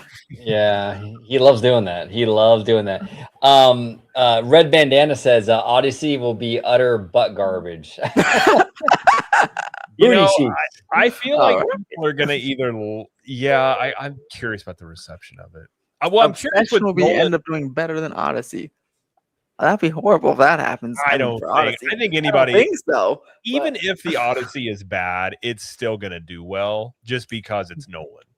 So and I mean, some tickets have been sold already. I mean, and you just know how expensive it was, $70. If it's a bad movie, it may not make $1 billion, but it's still gonna make money just off of the name alone from that. Yeah. But I mean, I'm with Nolan. Sometimes he goes like with Batman. I'm worried if he'll get rid of the mysticism of that kind of universe and trying to make it be like very like down to earth.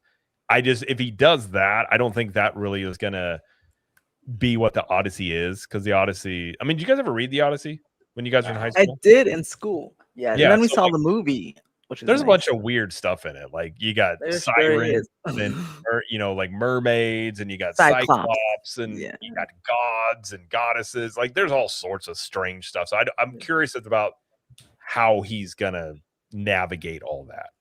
Yeah, I really hope he leans into that fantasy element or that element, because that's why I like the Odyssey. That's why I'm so excited. So if he makes it super I hope he real does. and there's no god, like I know Yeah. Anne Hathaway is like Athena or something, but if she doesn't like some powers or something, I know that's not his thing. But he did Batman. He did a good job with Batman. So bring that Batman type of vibe. If he kept that stuff, I'd be surprised, because he's never shown it before. But he could. He could. I mean, the Cyclops looks cool from the trailer, so at least they got that. But man. Yeah. Oh, and I just want to say, dude, John, I got your DM. I'll be hitting you up. I'm so sorry for the late reply, but I did get it, and I'll be responding. And for Mr. Bradford, I agree. I mean, I got a month. I gotta go to the bathroom. 3 hours. Give me like hour and a half break, like 5-minute bathroom break. Maybe want another snack. We're gonna maybe sit there for as long as a plane flight. I mean, I got to go to the bathroom, man. Come on. Yeah, it's crazy. Now, make it rain. John is asking what we thought about the D23 stuff. Yes. What do we think Disney announced for D23? Okay, I'll start. Let's see. I'll start with Disneyland. Okay. I think that's the easiest. We'll probably get updates on the Eastern Gateway project and all that good stuff going, because they finally closed the parking lot. We'll finally hopefully get more things about Coco, like it's a boat, obviously, but maybe like more scenes. Well, maybe they'll say, that Pirates of the Caribbean animatronic technology, well, that's all over Coco, or just some details at all. Maybe a ride time or an opening year or something. Avengers opening date would be great, or at least an opening year.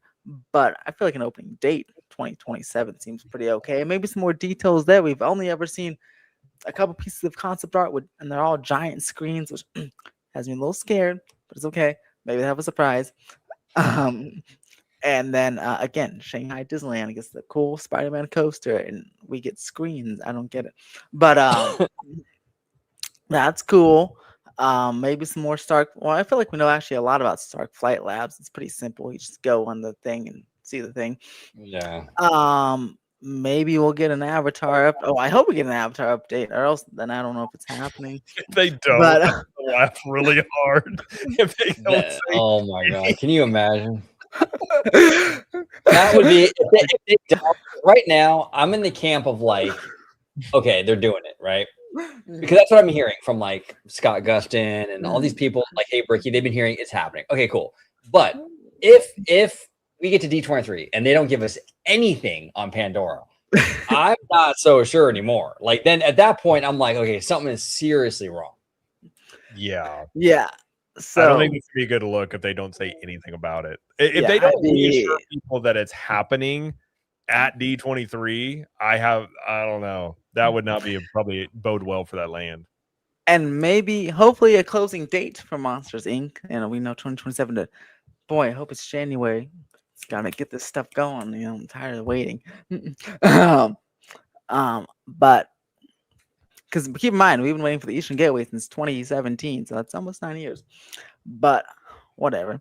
And then for Disneyland, maybe nothing. I don't know. Maybe. Okay. I'm making a video on this later this week, but I think, just like you guys, I think our Tomorrowland update is happening, but not in the way that everyone thinks, right? I think it's very small, very piecemeal, right? Look at the Buzz Lightyear paint job, and I noted that in my video that I'm putting out. It's very white. It kind of matches that concept art, like the new structures they want to put in the concept art, those retro things. So I think they will go ahead and build the new entrance there. Maybe they'll announce it. And I think they'll just paint the land all that white color. And then do Electric Autopia, which is required by the state of California, is finally making Disneyland update Tomorrowland, or else they never do anything with this thing. So I think they'll do Electric Autopia. Maybe they'll do something with the Carousel of Progress building, but I think pretty much that's it. I don't know. Like, I feel like it'd be a very simple thing. Like, repaint everything white, put the new entrance, and maybe they'll just announce the new entrance or that is restarting. Do the Electric Autopia, then later on, like you guys in Florida, you got Tron, then you're doing refurbing Buzz, and you're refurbing Space Mountain, these little piecemeal things. I think that's what's kind of do our Tomorrowland. And I think we're getting it. Our new, really like refreshed Tomorrowland. I think that's what we can get for Disneyland. Maybe a new ride, like one. Yeah. But otherwise, all the other, like you said, I said, all the other rides are pretty popular. So there's no reason to tear them down or anything because it's pretty popular over there. I think this is going to be a very, and I tweeted it today, and I do believe that this is going to be a very Walt Disney World heavy expo. Yeah. I mean, we'll get, I think we will get news on Pandora. Probably not a whole lot, but something. I think Coco will get a lot. I think the Avengers will get a lot. Like you were saying, Wizard, maybe we'll get news on like some sprinkles of Tomorrowland. Maybe they'll bring out an Autopia vehicle, like the new electric vehicle. Yeah. Yeah, So maybe we could look at that because I think that's February. So yeah, I think we'll probably get that. Then like for Florida, I'm sure we'll get updates on all the other stuff that's happening. Because like you mentioned, OG, many times, it's there's a lot of stuff happening for it, but we don't know much about it. Like we know that the door coaster is happening, but we don't know what this show for Monster Inc. is going to be like, or what food they're going to have at Harryhausen's. I don't know. Yeah. Or the Monsters Inc. It'll be a lot of updates on those lands. Yeah.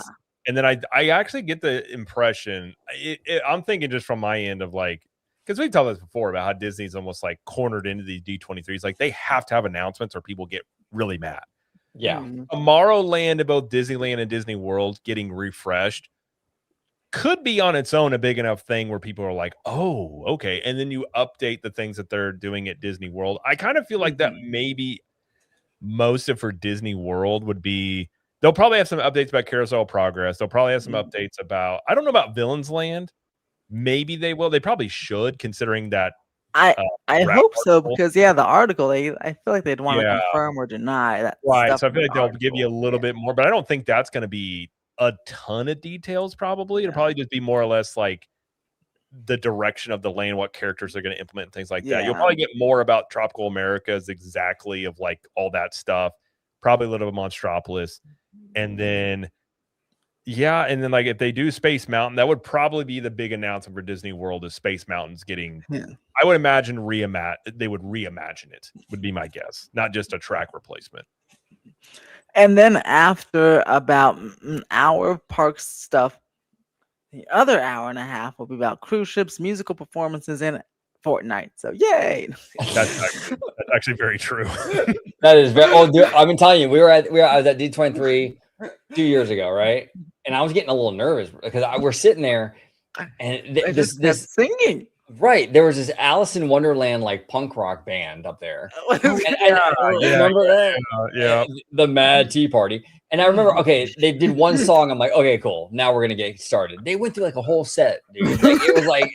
I was like, come on, you guys. I remember like I was done watching because somebody was live streaming it, and I just because they don't show it unless somebody was there. And then they at the very end they just jammed all this stuff in that's coming, and I was like, oh wow, like it was like just in rapid. Yeah, because I was watching the whole time, literally sitting on my computer, and I'm like, oh gosh, another song. I remember drinking a milkshake. I'm like, another song. I'm like, okay. I'm glad I didn't go to this. And they finally said something. I'm like, finally, you announced, but instead of announcing everything in 0.5 millisecond, why don't you spread her out? Yeah. And stop singing. What do you guys think about Neil Patrick Harris hosting it? You know, I was going to ask you guys that too. It's weird, right? Because we talked a lot, Jared, like you and I think on Theme Park and with Vash about how, you know, does Thomas have like the charisma to get up there and do this? And I feel like Neil Patrick Harris, right? I feel like it's an admission that like, okay, because Thomas will be on stage, but I feel like they feel they need someone to sort of guide the ship on stage. He's not a tomorrow. Isn't Thomas bald? No, he's receding. I don't think he's bald. Because Well, I'm just I saying, you know, only know of when Thomas someone's like sitting or bald, I feel like they don't look presentable. You know, like look at JPEG. He had a girl What with are a we doing here? hair. What are we doing, bro? You want to fight? What's up? Bald with no hat. I wore the But, hat. No, I um, think. Well, I only heard Thomas Masloom because we were at All Star Sports, and our kids wanted to watch the making of The Wish, and Masloom is in that, and I heard him talk a little bit. I don't know if this is true. But it seems to me maybe English is not his first language.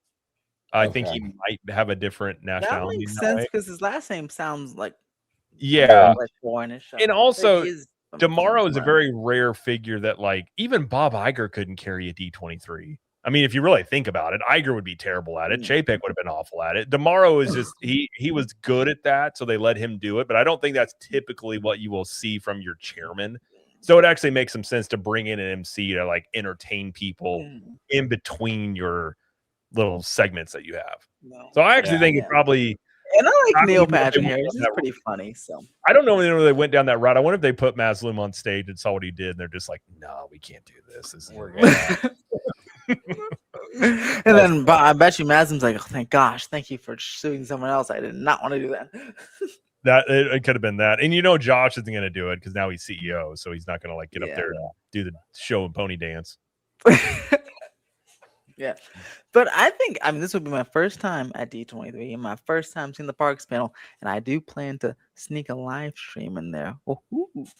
But yeah, I'm excited for Neil Patrick Harris. I know it says what they say the official time's like an hour and a half or something, but I think so. I just know last year they went a long time, way over what do they say because it went to like thinking. Here it went like to almost 2.5 hours. 1 a.m, I think, was when it finally got over. It was really late. I remember just being like, I'm like, if you just cut out half the song, you'd be on time. So I hope this year maybe they learn their lesson. And you know, people don't want singing; they want info on Villains Land. You know, that's a very good point. The singing is just what you're like. Okay, come on, we get it. Or like they brought the Deadpool thing out too. That was weird. Like, parents are just like, okay. I'm telling you, that whole thing. Yeah, they could have cut a lot of that out and leaned it up. You know. Yeah, because we're all there for the announcements. I mean, and they know. They know. I mean, I do think you'll probably get a lot of cruise line announcements. I think they're probably going to. I think I've heard rumors of like 4 new ships they're going to announce. Yeah, because they're going to really try and expand that. Yeah, that's gonna be big. I hope more West Coast cruises come because I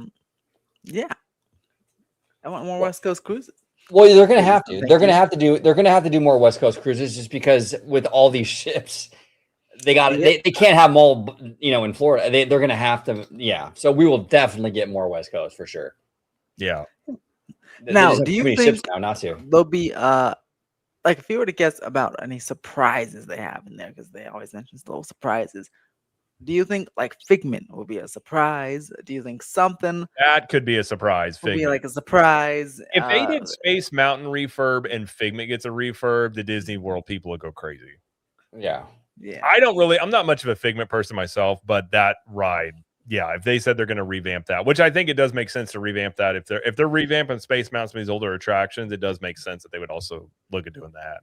What, Jared? What if Spaceship Earth refurbishment? I'd be for it if they did the 2019 idea.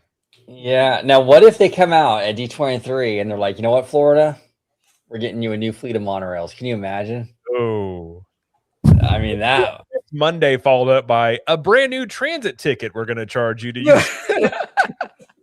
Just like they did it the day after. Like, by the way, the rivers are going away. I feel like very much of like a what follows this. I mean, it's possible. I mean, that from what I heard, Bob Gurr even said in 2019, like they were like ordering those monorails, like he was going to be part of it, like I guess part of the whole process of that. And then obviously something happened. I think that was even before COVID where that got cut.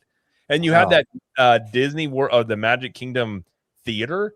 They started breaking ground on it, and then they just stopped. And then never talked. And I remember a cast member told me like they've stopped construction on it. I think it's scrapped, and they never mentioned it again. They never even said it wasn't happening. They just acted like they just completely just gaslit you into thinking that never happened. Like they had concept art, they were breaking ground. Like no, never mind. We're not doing it. You're like, what? I thought you guys were building this.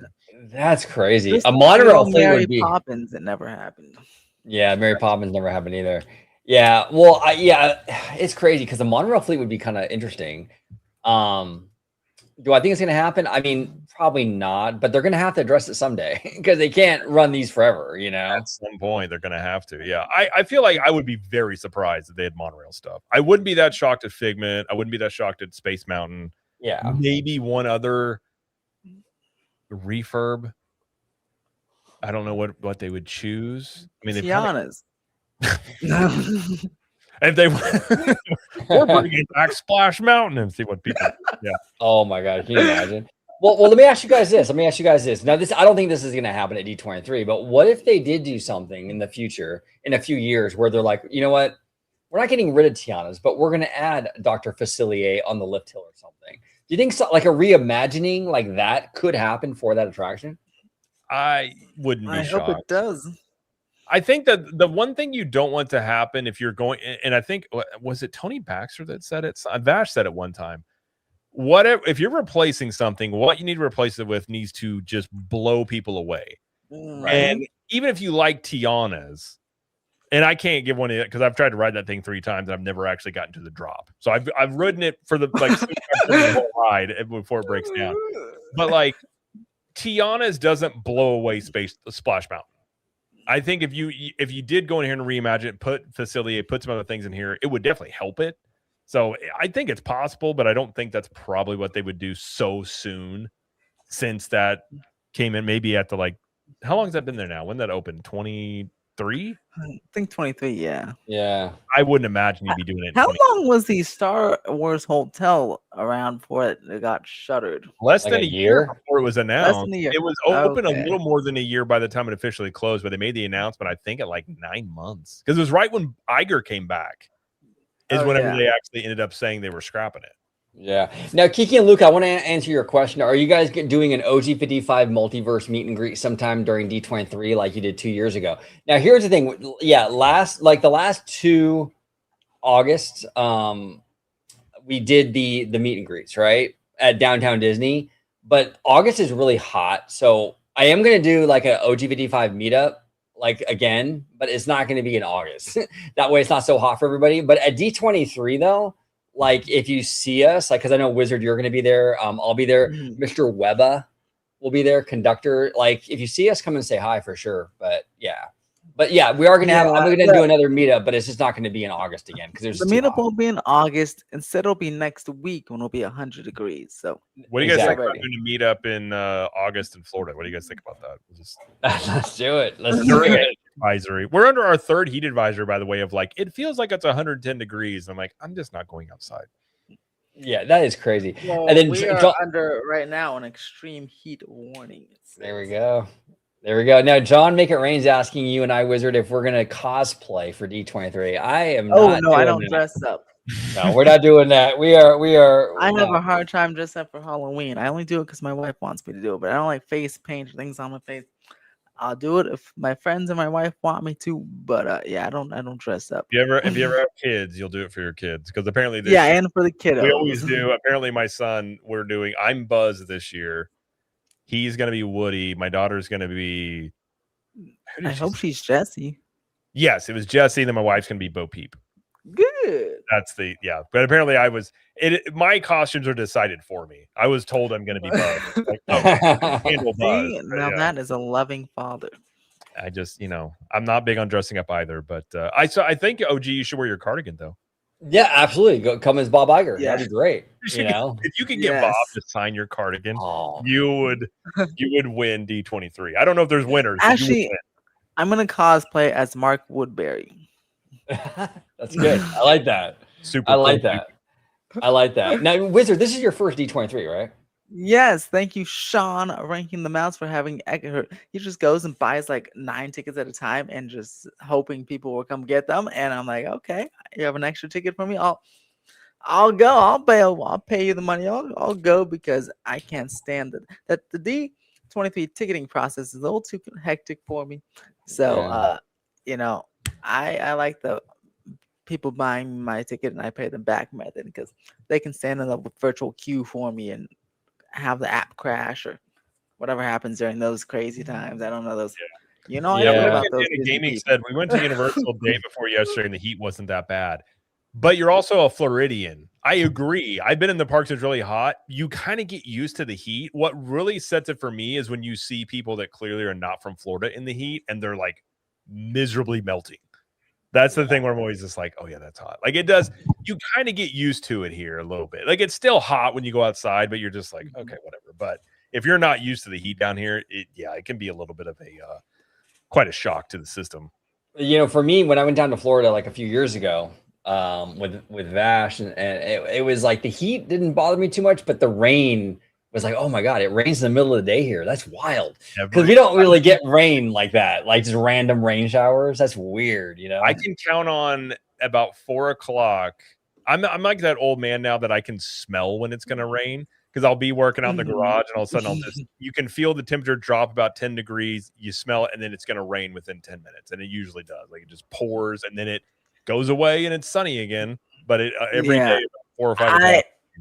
I loved like when we went to even in February, we went to Universal. I was like, I loved when we got off the airplane and got into that stinky old airport. I don't know why people like that airport. It's very old and stinky. I'm glad it's getting a modernization. Yeah, I'm like, and we got in the tram. So I know the people movers over there. I know that some of them are new, but some of them in our terminal, the Delta terminal, were old. So we got in there and it was just hot. And like not even like outside, it was much better. In this tram, it was just hot and smelly. I'm like, ew, what is this? People like this airport? And then we got outside, it was much better. But then we got to the hotel and then it rained. I'm like, oh, so nice. And the nice big drops of rain. I'm like, this is great. And it rained for about 5 minutes, but I was like, I needed that after that ugly, stinky airport. I'm sorry, NGO fans. But I love it. I love even because that's why I loved Disneyland yesterday because it was also hot. It was hot and sticky. I was sweating a little bit because it was very humid over here. Like pretty humid for California especially. And then it just rained and I'm like, this is nice. It cooled down and it rained and then it got back to 80 and I was like, this is a great Disneyland day. I'll take the rain in the middle of the day any day of the week, please and thank you. And I love lightning too, so that's why I do like my Florida trips because that's really the only chance I can see constant lightning, and I can say that all day long. I was driving a couple of weeks ago and literally like 360 degrees was a lightning storm. Like wherever you looked, you would just see these. Cool, huge lightning strikes. They're just like, oh my gosh, like that's cool. And you're right, red bandana. I went to the Miami airport too, and that was even worse. I'm like, Florida, you need some upgraded airports here. They've done. I haven't flown in or out of MCO for years, but they have done some updates recently to MCO. So I think I think to Terminal C, that's the one that's super nice. That has the new trams and everything. I think we're on Terminal A or B or something. I don't know. But yeah, but I'm glad they announced that big plan because y'all need it. And I think y'all be loving it. Wait, where do you fly out of? You have a local air. You must have a local airport, a smaller. Oh wait, you're 2 hours away. Never mind. You're not even close. I mean, there's MCO. Most people around, if they're flying back to Missouri, fly out of Sanford because they have direct flights to Missouri. That's cool. So I assume that's much closer to you. It's about an hour and a half. Sanford is right before you get to Orlando. It's just not as big of an airport. It's just like Allegiant and all those airlines out of there for the most part. Oh, so it's like our Burbank airport. I see. Yeah. That's nice. Overall, though, I think D23, it's gonna be interesting. I think there will be some surprises. I don't think we're gonna get anything like crazy this time around. Oh, that's what I'm gonna ask. Shanghai Disneyland Park 2. Do you think they announced it? I think it was Mondo in the chat who said because there's rumors that they're getting an Epcot, which is crazy. Yeah. Ooh, that would be interesting. And because these questions from I don't know about New Ride for Disneyland Paris or Hong Kong, but I think I feel like I've been hearing Shanghai Park 2 was a good chance, especially with that 10th anniversary and stuff like that. Well, so that'd be pretty cool. That's interesting though. if they see, this is where I set myself up for disappointment. Okay, because if they announce a version of Epcot for Shanghai, I'm gonna be like, oh my god, they are down for this. We're getting in Westcott, baby. And like, yeah, it's possible. I actually think whether it's this D23 or the next one, I actually get the idea if they are going and revamping some of these older attractions. I actually do think Space Mountain gets a revamp before like probably well before Villains Land opens. I would assume. Interesting. I think so because you're gonna want something to balance out. Because they're on opposite sides of the park, so Space Mountain is nice and new, and it makes a lot of sense. Yeah, it makes a lot of sense because then you revamp these old things, so you do spread some demand because some people be like, I want to see the new Space Mountain, the new whatever it is. So that way, not everyone's just going over to the left side of the park like that in that corner. Right. So I do think it can happen. And maybe even I don't know if the People Mover needs a revamp, but I don't know. Add some technological upgrade. I don't know. I don't know if like the show scenes, maybe add some cool lighting there, like a small little thing. If they redo Space Mountain, it's gonna be interesting. Do they shut down? Because it goes right through it, right? Yeah. Yep. So I feel like that'd be a good time to at least that tunnel, the People Mover tunnel in that building, can add some cool little effects or something. I get the feeling they may just block all that off where you just can't see in there. I don't know if they would shut down the People Mover, but it is curious because obviously it goes through there. Yeah. I know Disney World likes to shut down transportation for a long time. Look at your railroad and stuff like that. Then I think it's always getting shut down. Sending things in reverse, and I'm like, what are you like? Our railroad never goes in reverse. Like, y'all crazy over there.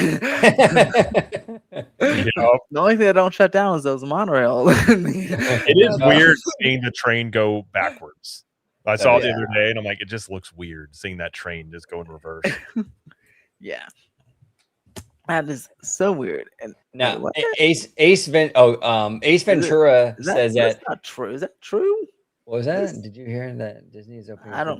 I'm confused. I think it's a joke. Oh, okay. It's a joke. Disney dad. Okay. Yeah, it's a Disney dad joke. Now, Ace Ventura is saying any chance of an announcement of a new Muppet content at D23. I think there is a chance of that because from what I hear, the Muppet Show did really well. With Sabrina and they have Carpenter. that Muppets panel with Seth MacFarlane.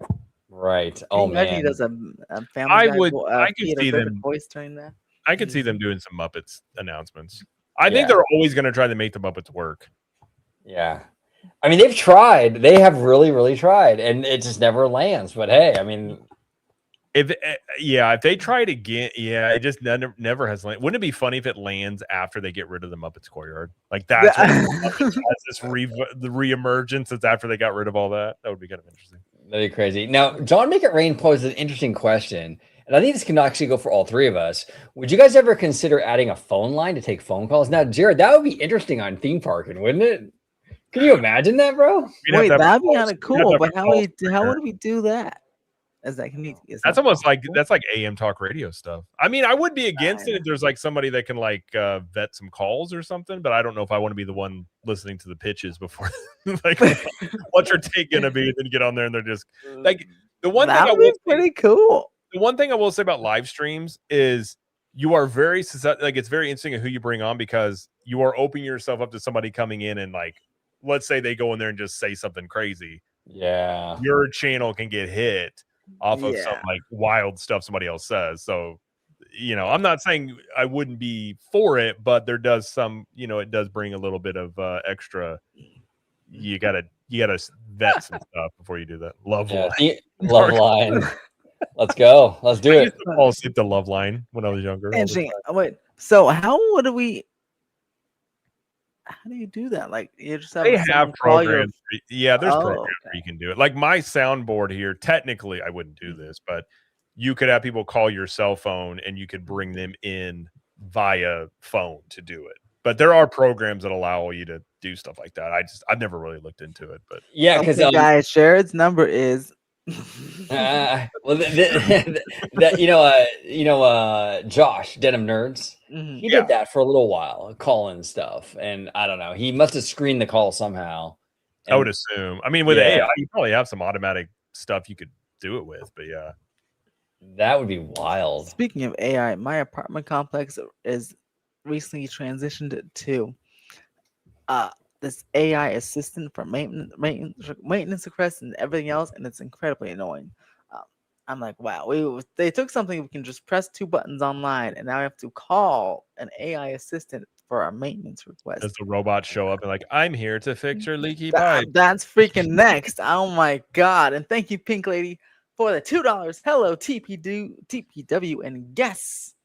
Yes. You guys don't get names. You just You also guess. did have one. I think Remy D had one a few minutes ago. Yeah, Remy D has one Remy too. D. Oh, well, he had $5 for OG.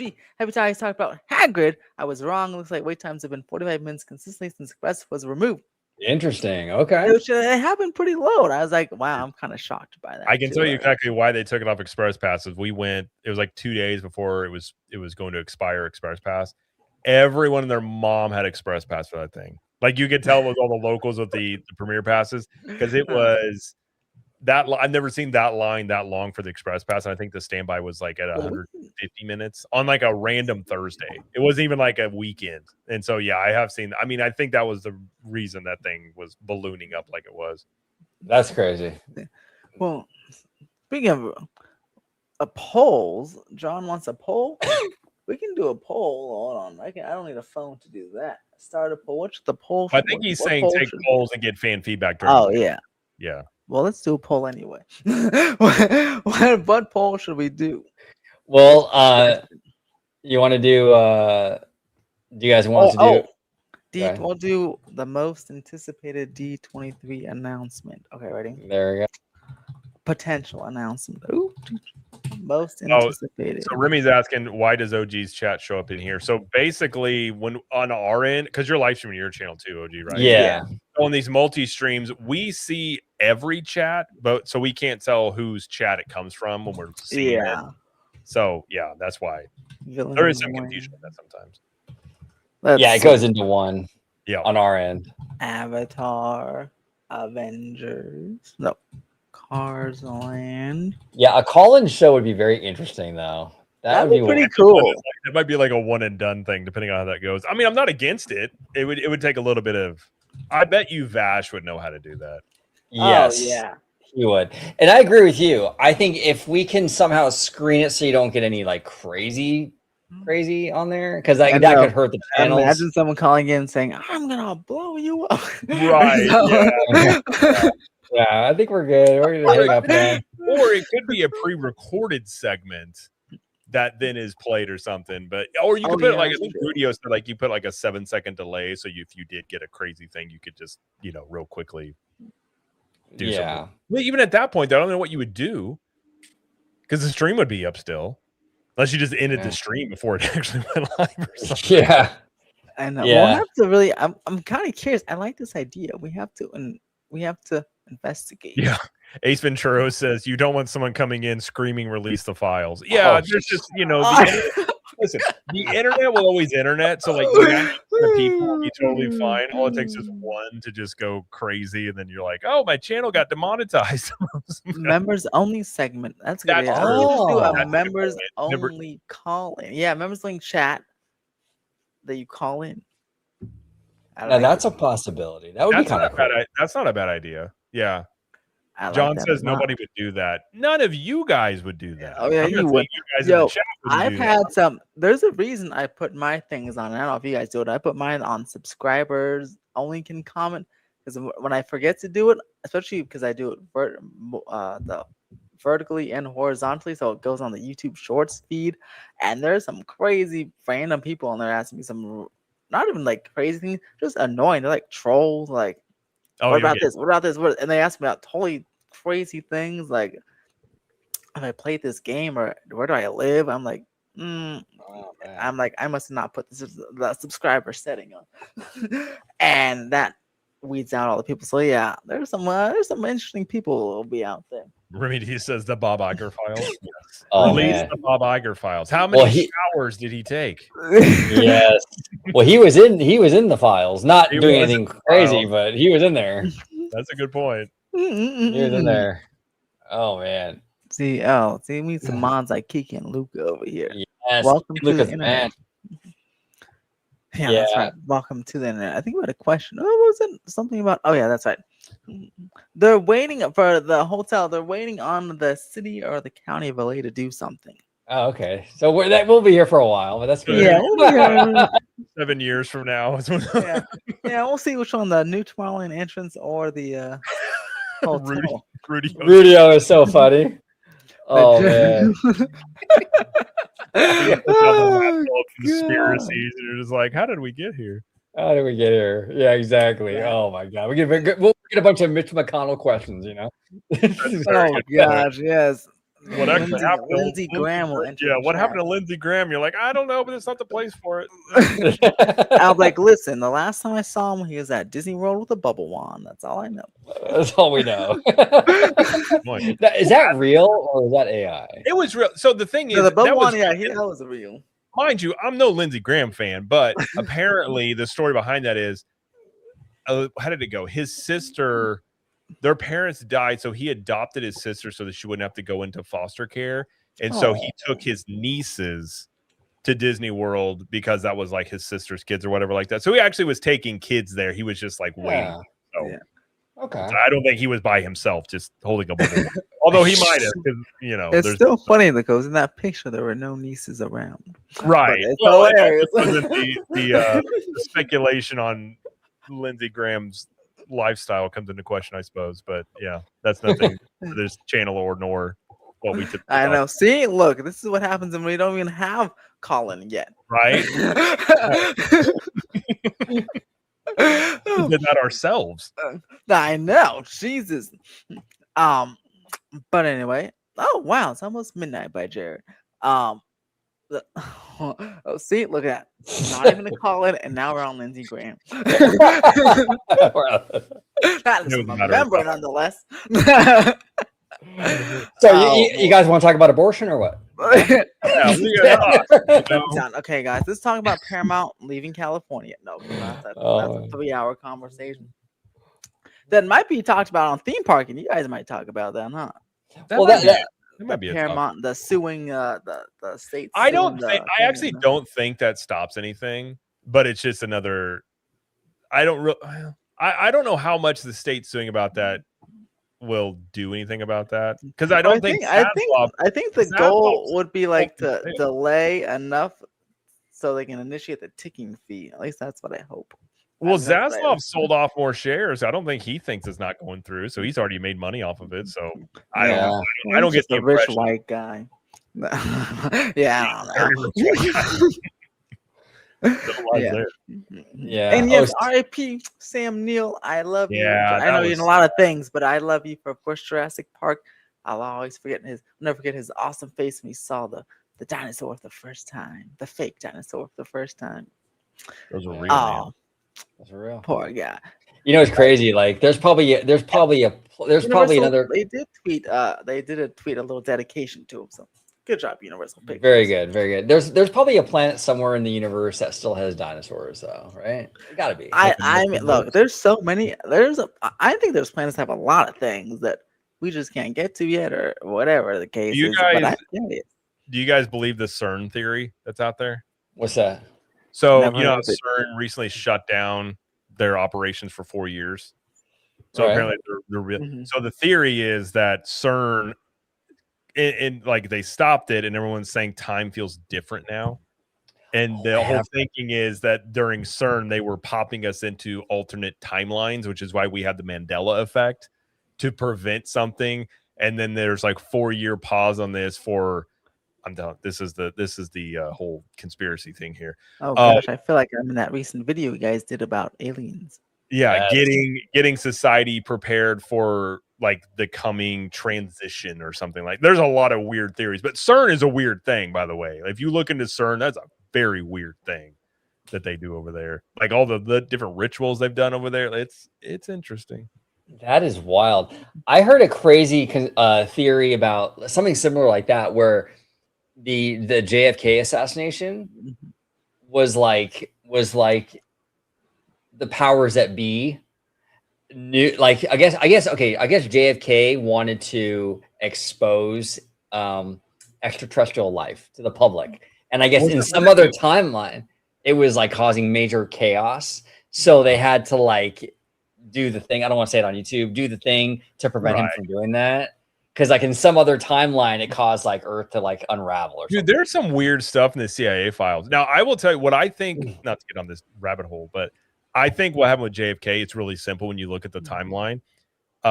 He had announced that they were going to go to the moon with the Russians. And the Russians apparently, who was the guy that was heading up Russia at that time? Or Soviet Union. It was Gorbachev.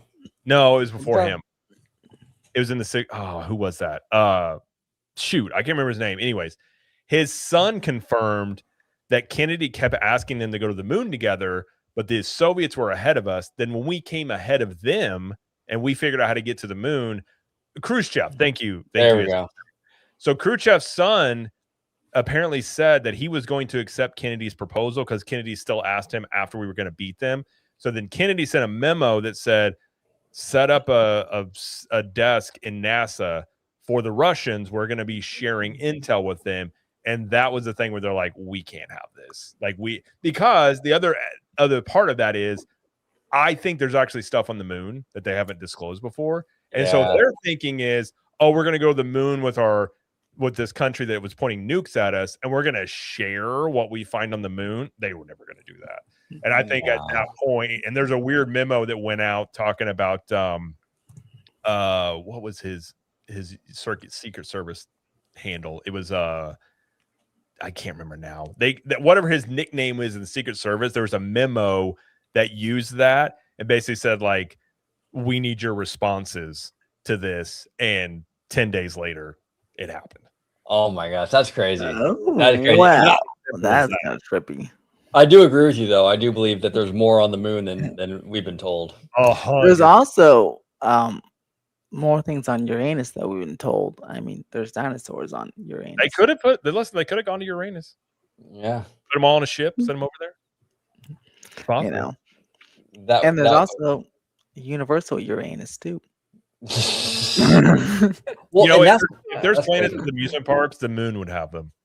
Oh, definitely. For sure.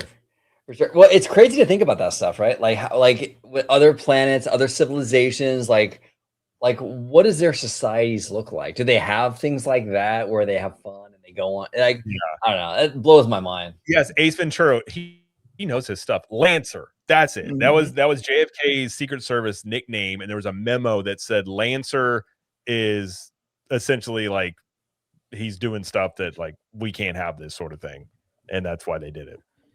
That's crazy. That's crazy. John says, I have a friend. He knew a lady who worked in an insane asylum in the USSR and said that being at Disneyland was much crazier than her worst shit. Hey, you know what I'm saying? It's possible. Yeah. There is what's the next edition I want at a nice dark ride would be nice. Yeah. You know. And for this, no. Any chance Universal announces something after D23? They typically don't. They usually give that breathing room. And Universal typically doesn't announce anything until it's about a year out before they officially announce things. Yeah. Yeah. 100%. Yeah, absolutely. If it's anywhere, it's on the moon. Well, let's wake him up and ask him about the pirate animatronic, shall we? Yeah.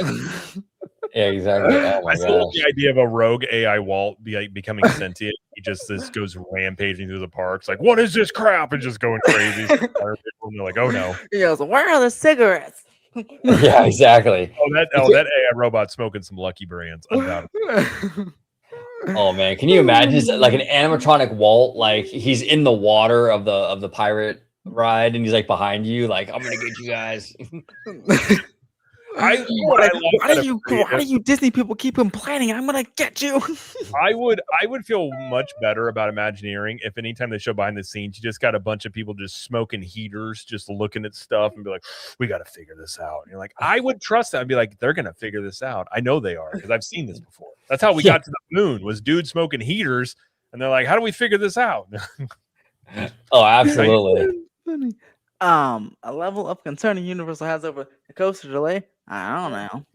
Probably a lot. I don't know. I mean, tested in 10 days. Yeah, but I said this on our theme parking show last week, where it's like delays always suck, but literally once it opens, none of this even matters. Yeah, Yeah, I want to forget about it. you don't want it to open with issues. If you open it without issues, people will remember. Yeah, Rudy said the Magic need to start chewing tobacco again. Agreed. Just big old wads, just spit cups. I'd be like, man, they're gonna knock this out of the park. I'm telling you right now. I've Can you seen imagine? Well, Jared, what do you think about the roller coaster based on Quidditch? it's coming. Well, I don't know if it's gonna be based on Quidditch. It is gonna be what I was told. It's gonna be a broomstick ride. I don't know if it's a coaster. It could be, but I was told it's gonna be a broomstick ride. I didn't get any clarification on if it would be Quidditch or any details, but it's gonna be in the dark. I guess you could call it technically a dark ride, so it could be a dark ride coaster. Ooh, like green guy. El Patron is saying, "What's your drink of choice during the OG55 bar chats?" It kind of depends. Like, I'm not really a fancy guy. Like, I'll just have a beer. Like, I'm good with a beer, right? Don Perignon. There's a good old beer. I'm good. But if I'm doing a bar chat, with Alan from Almighty Coasters, then it's custom that I do a sidecar. That's what we do. So how about don't you want a cocktail for your cocktail bar chat? No, I'm more of a bar chat kind of guy, you know. I'm more of a bar chat kind of guy. Okay, I looked it up. A sidecar is a Prohibition era cocktail traditionally made with cognac, orange liqueur, and fresh lemon juice. That's probably pretty good. It is really good, but man, I've been seeing OG on a couple sidecars. Oh boy, I'm telling you, those things hit, because we had like at the one that the bar that we went to, we were there doing bar chats all the time, and the bartender was really cool. She'd hook it up. I mean, she made those things so strong, dude. I mean, it could take the rust off a bumper, bro. I mean, it was like, I'm telling you, it was hard. It was hard. Yeah, I go for beer too, because it's cheaper and you get more. Yeah, yes, it's like $12-13, but you get a full thing. Like, I had an old fashioned at Bar Helios. It was like $25. And it was fine, but at the same time, if I really wanted bourbon, I can go buy an entire bottle for like $25 of just like a cheap or a decent brand. So, yeah, no, absolutely. And then Rob White, big shout to Rob, by the way. What's up, Rob? We love Rob. He said the Isla New Bar beer. Yeah, no, that bar over there down on the lower lot is really good, really good. Rob is a fantastic bellhop, by the way. Yeah, yes. Shout out to Rob. He's good people. Let's see. Oh, well, looks like we're about 2 hours in, so we'll wrap it up. And then you don't want to do a Christopher Nolan and go another hour? You sure? Hey, maybe another two. Throw it in. Intermission. But OG, thanks for joining. Where can everyone find you? And when's your next video? Yes, sir. It's probably coming out in 15 minutes. I know you like your 9:15 drops. 9:15 drop tomorrow. 9:15 a.m. tomorrow morning. It'll be a video. Oh, see, I was right. Sometimes it says PM though. Sometimes you do 9:15. Sometimes, yeah. But yeah, I know it's dark. OG55. That's That's Marcus. We do after dark with Marcus because Marcus has a potty mouth. Marcus never says anything unhinged at all. Marcus, you have a normal theme park conversation. He'll just be like, he'll just randomly just be like, I'm really tired of this some random thing, and you're like, oh, okay, all right. And there'll be about 5 or 6 F-bombs in that one sentence, But you can find me right here on YouTube, Orange Grove 55, talking theme park, studio, corporates talk, all that good stuff with these two fine gentlemen all the time. I do a live show every week with Capture the Magic. And Vash Wizard has been on there many times, called Theme Parking. It's a multi-channel experience. Yep. And now, is it Tuesday? It's tomorrow, right? This week, I believe. Yeah. I was gonna tell. I'll be out of town the next week, so we have to figure out. Maybe we either miss it or we. That's okay. I'll take over. I'll be Jared for that day. There we go. But yeah, you can find us right here on YouTube, Orange Grove 55, also Instagram, and you can do X, Orange Grove 55. And Mr. CapTheMagic, when you're not away on a vacation, where can people find you? I wish it was a vacation. You can find me at CapTheMagic here on YouTube and social media. And if you're looking for some more in-depth, stuff about Disney World, Universal Studios, all that stuff, you can go to CTM Podcast with my wife and I. We just did it'll be out tomorrow, a whole Helios review and what we thought about Celestial Goodnight and all that stuff like that. So if you're curious about that, you can check me out there. But that's where I'm at, just doing very similar stuff to all you guys, just talking about theme parks and randomly political conspiracies thrown in on live streams. What's on the moon? What's not on the moon? Are the pyramids even something that the Egyptians built? Questions like that. Right. And what's on the docket for the theme park? Let's get a little sneak peek. That's a good question. I really haven't sat down to do it yet. Probably we'll talk a little bit about Paramount. Probably the potential Space Mountain refurb or reimagining. Well, if we dip into our group chat, we could talk about, is Jay-Z a actual street poet or not? Our group chats are crazy fun. You can also talk about the give an update on Diddy and his parties. Oh no, we're not doing that. What's good about the group chat is, like, sometimes I'm in the one text, and then when I'm doing work, it keeps dinging. I'm like, I literally been away, and there's like 85 messages. Like, what did you guys talk about for 30 minutes? And I gotta go up. And it's like the most random stuff. Random. Just a complete, like, you think, oh, it has a tone. No, it'll just be a random, and then like it goes to a side thing, and then someone brings it back to this side. It's just, it's fun. And poor Seymour, he's in there going, can we just talk about Netflix? Seymour will just bring like, here's Nintendo news. We're just like, hold on a second. We're talking about street poets real quick. Okay. Funny. Oh man. Oh, look at John said Jay-Z is the reason why half my employees didn't show up for work today. That's crazy, man. Why? What happened with Jay-Z? He's got a concert in New York for the past like 3 days, but he brought everyone out. He was on stage with Nas, which is crazy because remember them with the ether and the beef they had. Yeah. So he had Nas on there. He had Beyonce, Rihanna. He brought on Memphleek. A lot of the rock. He even had a special guest appearance by a theme park wizard. You just didn't see me. Yeah, he was there. I was behind Beyonce. So she's very tall. This may be a controversial topic. I think Jay-Z is completely overrated. I never thought he was really a good MC. Really? I thought Nas was way better than Jay-Z. Okay, yeah, no, I like Jay-Z, but you're not wrong about that though. I do believe that Nas is better. I do believe that. I love Nas, yeah. Like when they had their beef, I was like, don't do that, Jay. Well, don't. Nas, I mean, honestly, Ether like just bodied him. Like, 100%. Well, even on his own track, when he brought Eminem on his own track, Eminem bodied him on his own album. Right. Oh, he brought him on stage too the other day. Oh, he did. Yeah, he brought Eminem. Yeah, on Renegade, the Renegade song.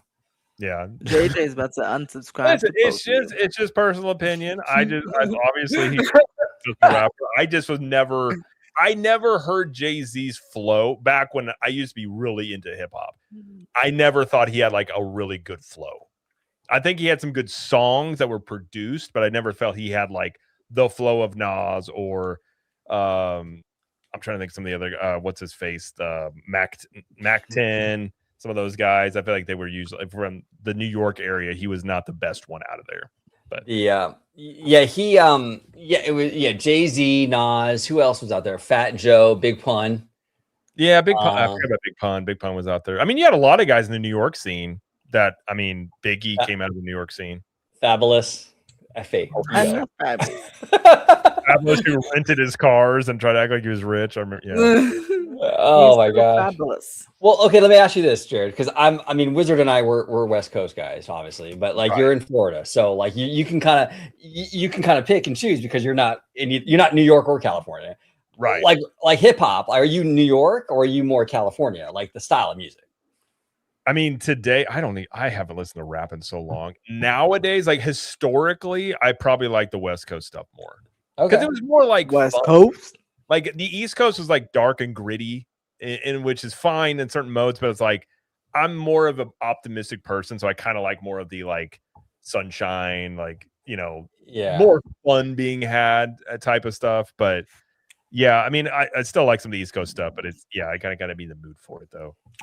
Well, Biggie was. I mean, obviously Biggie was amazing. He's New York, but you're right. New York had more of like a mafia mob vibe. Yes. Yeah. Right.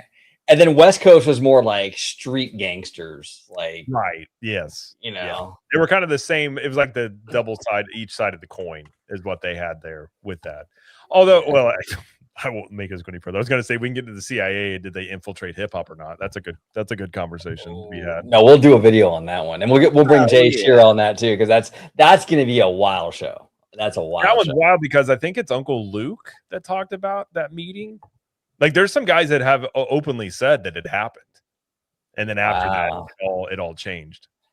Now, JJ says rappers today are awful. Well, and this is an interesting point, right? Because I'm a big rap guy. Even today, I'm a big rap guy. But all the conversations around hip hop are about the people from our generation, Jared. Yeah, it's all Jay-Z's in the news. Eminem's. I hear about Eminem all the time. Even Kendrick. Kendrick's like 40 years old, bro. I would say the freshest ones are Kendrick and Drake, and they're not young guys. They're not young guys. Drake was 2009, so that's a long time ago. Yeah, like who's new? I mean, I guess what's that guy's name? Baby Keem. I guess he's younger, right? I don't know. I like him, but he's a baby. And 6ix9ine. I mean, don't even get me started on 6ix9ine. Oh my god. I used to love Project Pat. That was one of the things I used to like. I didn't really get into the whole like dirty South, but I was telling you the other day, I always liked Ludacris. I always thought Ludacris was solid. Like, he had his little rap he did, like walk into the queue of Mario Kart, which is funny, like you were saying. Yeah, that was pretty dope. I saw that. That was cool. And he was dropping F-bombs like Marcus, bro. Ton. I just love the idea of like, I'm going through this queue, here, film me, I'm dropping a rap, and you're like, all right, I guess. Like, you know. Although I think Ludacris is one, like, I always liked his flow. Like, he always had really good rhymes and stuff in his songs. I always felt like he was underrated. Yeah. No, Ludacris performed last year at the Activision holiday party at Universal, and I was jealous. I was all stage all set up. I was like, damn. Someone from Activision, let me in. But he's like one of those guys that sold out, but like people still like him though. Yes. It's kind of most people that sell out, people don't like them, but like he was able, maybe because he was big, but he wasn't like massive. So maybe that's why, because he went into movies and really, well, he went into movies. He mostly did Fast and Furious, which he still. What I want to know, did that bitch ever get out of his way? Look,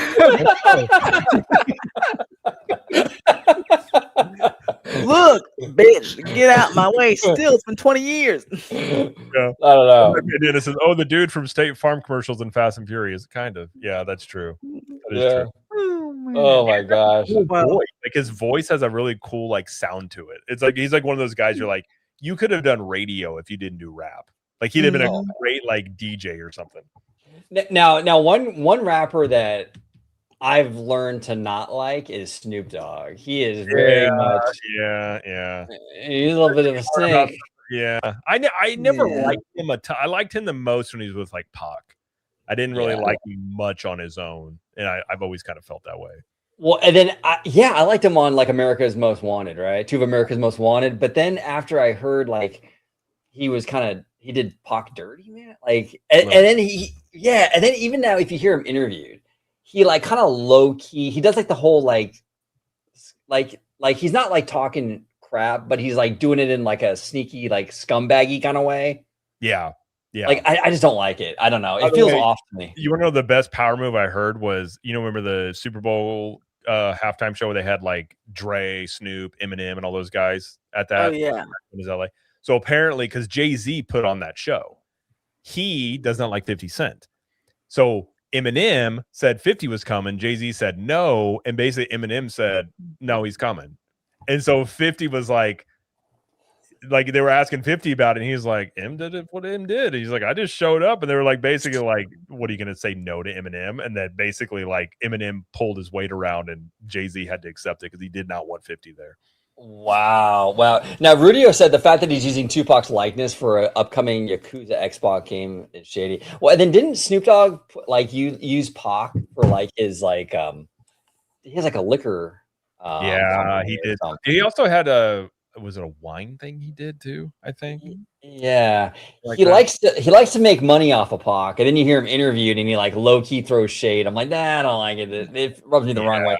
I kind of wish. I've always said this, but I kind of wish for two of America's Most Wanted, if it was Pac and Corrupt, that would have been Cool. best duo, right? That would have been perfect. I still think Nate Dogg is so underrated for what he did. He was not like when he would on the Chronic album with Dre, dude, he added so much cool stuff to those songs, just having like the stuff he did. But yeah. Oh yeah. That was an era, man. I used to get mixtapes, man. I used to buy mixtapes like in this man. And I would get them sent like Eminem's mixtape. Some of Eminem's mixtapes are wild. Like when he was going after Benzino, dude, some of those songs about Benzino, there's a reason why they didn't go public because they were brutal. You're like, oh my gosh. They actually just released they leaked a song out. It was Eminem like in the early 2000s. It was a diss song against Suge Knight. Did you hear this? I did hear about that. Yeah. That song is crazy too. And he's talking about how he gets into like Suge and how like Ja Rule's like his little, you know. Dude, the Ja Rule stuff is wild. The idea that Ja Rule, do you know how that whole started? Because Ja Rule had beef with 50. Yes. And then I know, right? I'm telling you. We go on side quests over here, Kiki and Luca. We go on side quests. And then Ja Rule made a he dissed Eminem, his daughter Haley, and that's like a no-no. A song where he said, Haley, your mama's a known SLUT. What do you think Haley's going to be when she grows up? And I guess at that point, then they interviewed 50, and 50 was like, point. Now that's funny. Yeah, so you just gotta have a little bit of flair. Red bandana. That's the side of the town I was on. But no, that was so. After that is when Eminem got involved, and they just destroyed Ja Rule. To this day, 50 bought tickets like 2 years ago. Ja Rule had a concert. 50 bought the first like 10 rows so that they were empty. So that he could mess with Ja Rule. So he's this. I love how 50 is like so petty. He just never lets stuff go. And he just laughs about it. Like he seems like he's not even mad. He's just like, yeah, whatever. Yeah. What happened to? Oh, he said, "You're right." 2 seconds. Well,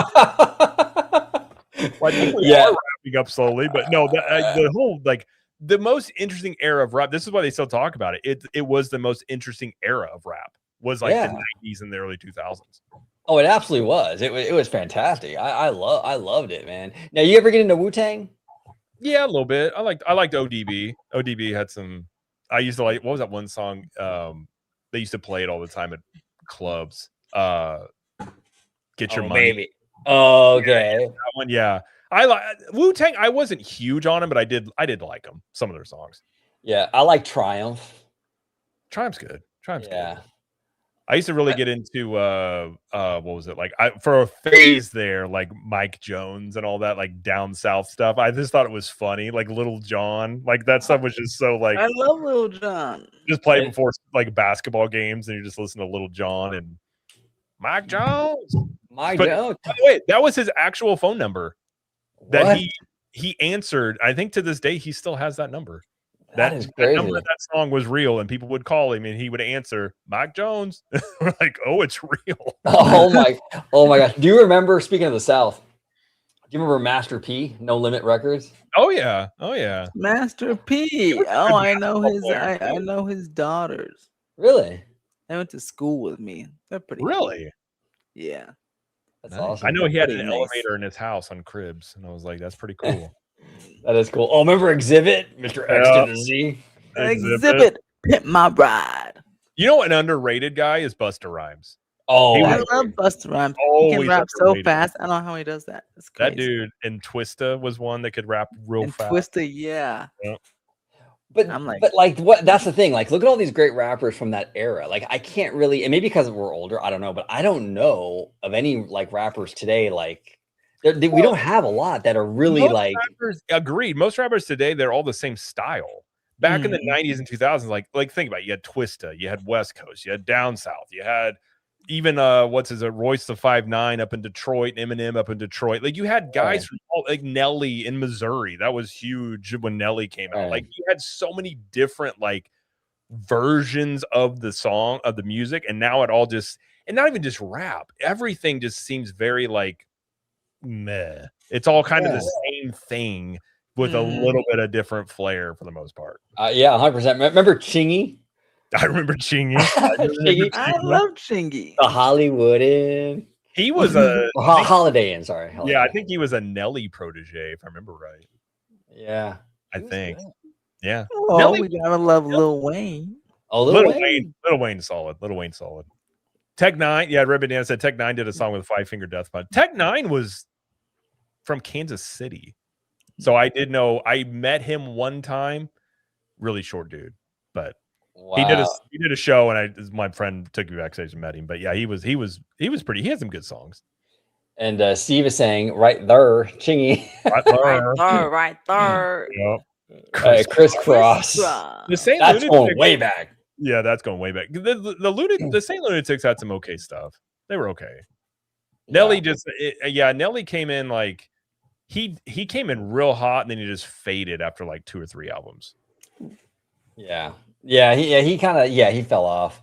He came in hot in here, and then he faded out of here. Yeah. He also started like singing all the time, and then Paul Wall. I liked Paul Wall. Paul Wall was good. I think he's like Paul Wall. And then there was what's that other guy's name? Oh my god, wait. There's oh my god, Sean Paul. No, I never liked him Sean too. Paul. I never liked that. Yeah, I mean Sean that's you gotta like Paul Wall. Yeah. Murphy Lee, Cypress Hill had some good stuff. Cypress Hill wasn't bad. Cypress Hill, West Side Connection. Yeah. Even D12 had some songs that were pretty good with Eminem. Yeah. Eminem is crazy though. Like the stuff he comes up with is wild. He got an English, I think he got a master's in English so he could write like rhymes better.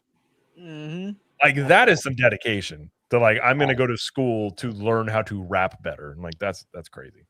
That is wild. That is wild. I wonder what happens though, because these guys are all getting older. Like, what happens in like 20 years? I mean, like, I hope we have younger talent that emerges. You know, they go to Branson, Missouri to do their. That's what they do. They end up in Branson, like the old time country stars, and they just have Jay-Z. Yeah, at the Jay-Z theater. That is a weird thing. A lot of these guys getting older. Like, are they going to be rapping when they're like in their 70s? That's gonna be. Well, yeah, because we're kind of treading new territory here because hip hop is a fairly new genre. Hip hop itself is only about 50 years old. Right. So we don't really, with rock, it's like we've had it around for a while. And we've seen the sad state of that. Like, do you see David Lee Roth the other day? No. Oh, it was horrible. He's like still performing, and it just, oh man, you're just like, dude, no, don't do this. Like, I don't think it ruins your legacy, but it's just kind of sad whenever, like, I remember Andy Williams? Yes. So he had a theater. It was called the Moon River Theater, whatever. Even as he was getting older, that dude could still sing. Like, he was still good. Wow. But even toward the end, like, I think he hung it up before he passed away. But yeah. Now, Brandon, Rudio says they go to SeaWorld. Yeah, that's a good point. I saw that video and I was just like, nope, I would want nothing to do with that. What was it? Brandon said, I hate country rap. I don't like country rap either. Like the when they meld like country music with rappers that come in there. I don't. Yeah. Yeah. The only country rap song I like, which isn't really even technically country rap, but it was Bone Thugs and Harmony, Ghetto Cowboy. Oh, dude, that's a good song. Bone Thugs. Dude, that song they did with Pac with the shotgun and the beat. That is one of the hardest songs to this day. They give that song, and I love what was it? Get Your Money. I forget the name of that song, but yeah, the Bone Thugs has some good stuff too. And then they had a song on the Biggie album, Life After Death. Yep. That was a huge hit. They had a lot of guest spots. Yeah, there was just so many different genres of the same music. Yeah, even I'm sure it's probably the same in like other types of music, but it's like there's just no variety now within the same niche of music. It's all become very like just uniform. Yeah. Now, real quick, because I know we're doing a Christopher Nolan. We are. But I will say this though. Bone Thugs and Harmony just got their love star. I Just did got see their that. star. I Yeah. did see that. And they're all together still. I like that. Yeah. I don't think I never heard of them having like a breakup or anything. No. Yeah, me neither. Yeah, West Side Connection is probably never going to come back. From what I'm hearing, Mac 10 and Ice Cube hate each other, and they have for 20 years. So Yeah, Cube, I think. Yeah, he's had a little bit of an interesting, like, his response to hip hop after kind of, I guess you could say he sold out a little bit, has kind of rubbed some people the wrong way because he kind of just completely abandoned it, but he likes to use it whenever it's convenient for him. I've heard people talk about that, how they kind of, they don't really care for that too much. that's a good point. That's a really good point. He says, did Everlast accidentally create country rap? He might have, actually. Yeah. Yeah. I want to definitely. bam in the old town road. I said, I want to There Billy we go. Cyrus, I have everybody. no idea what Wizard just said, but I agree.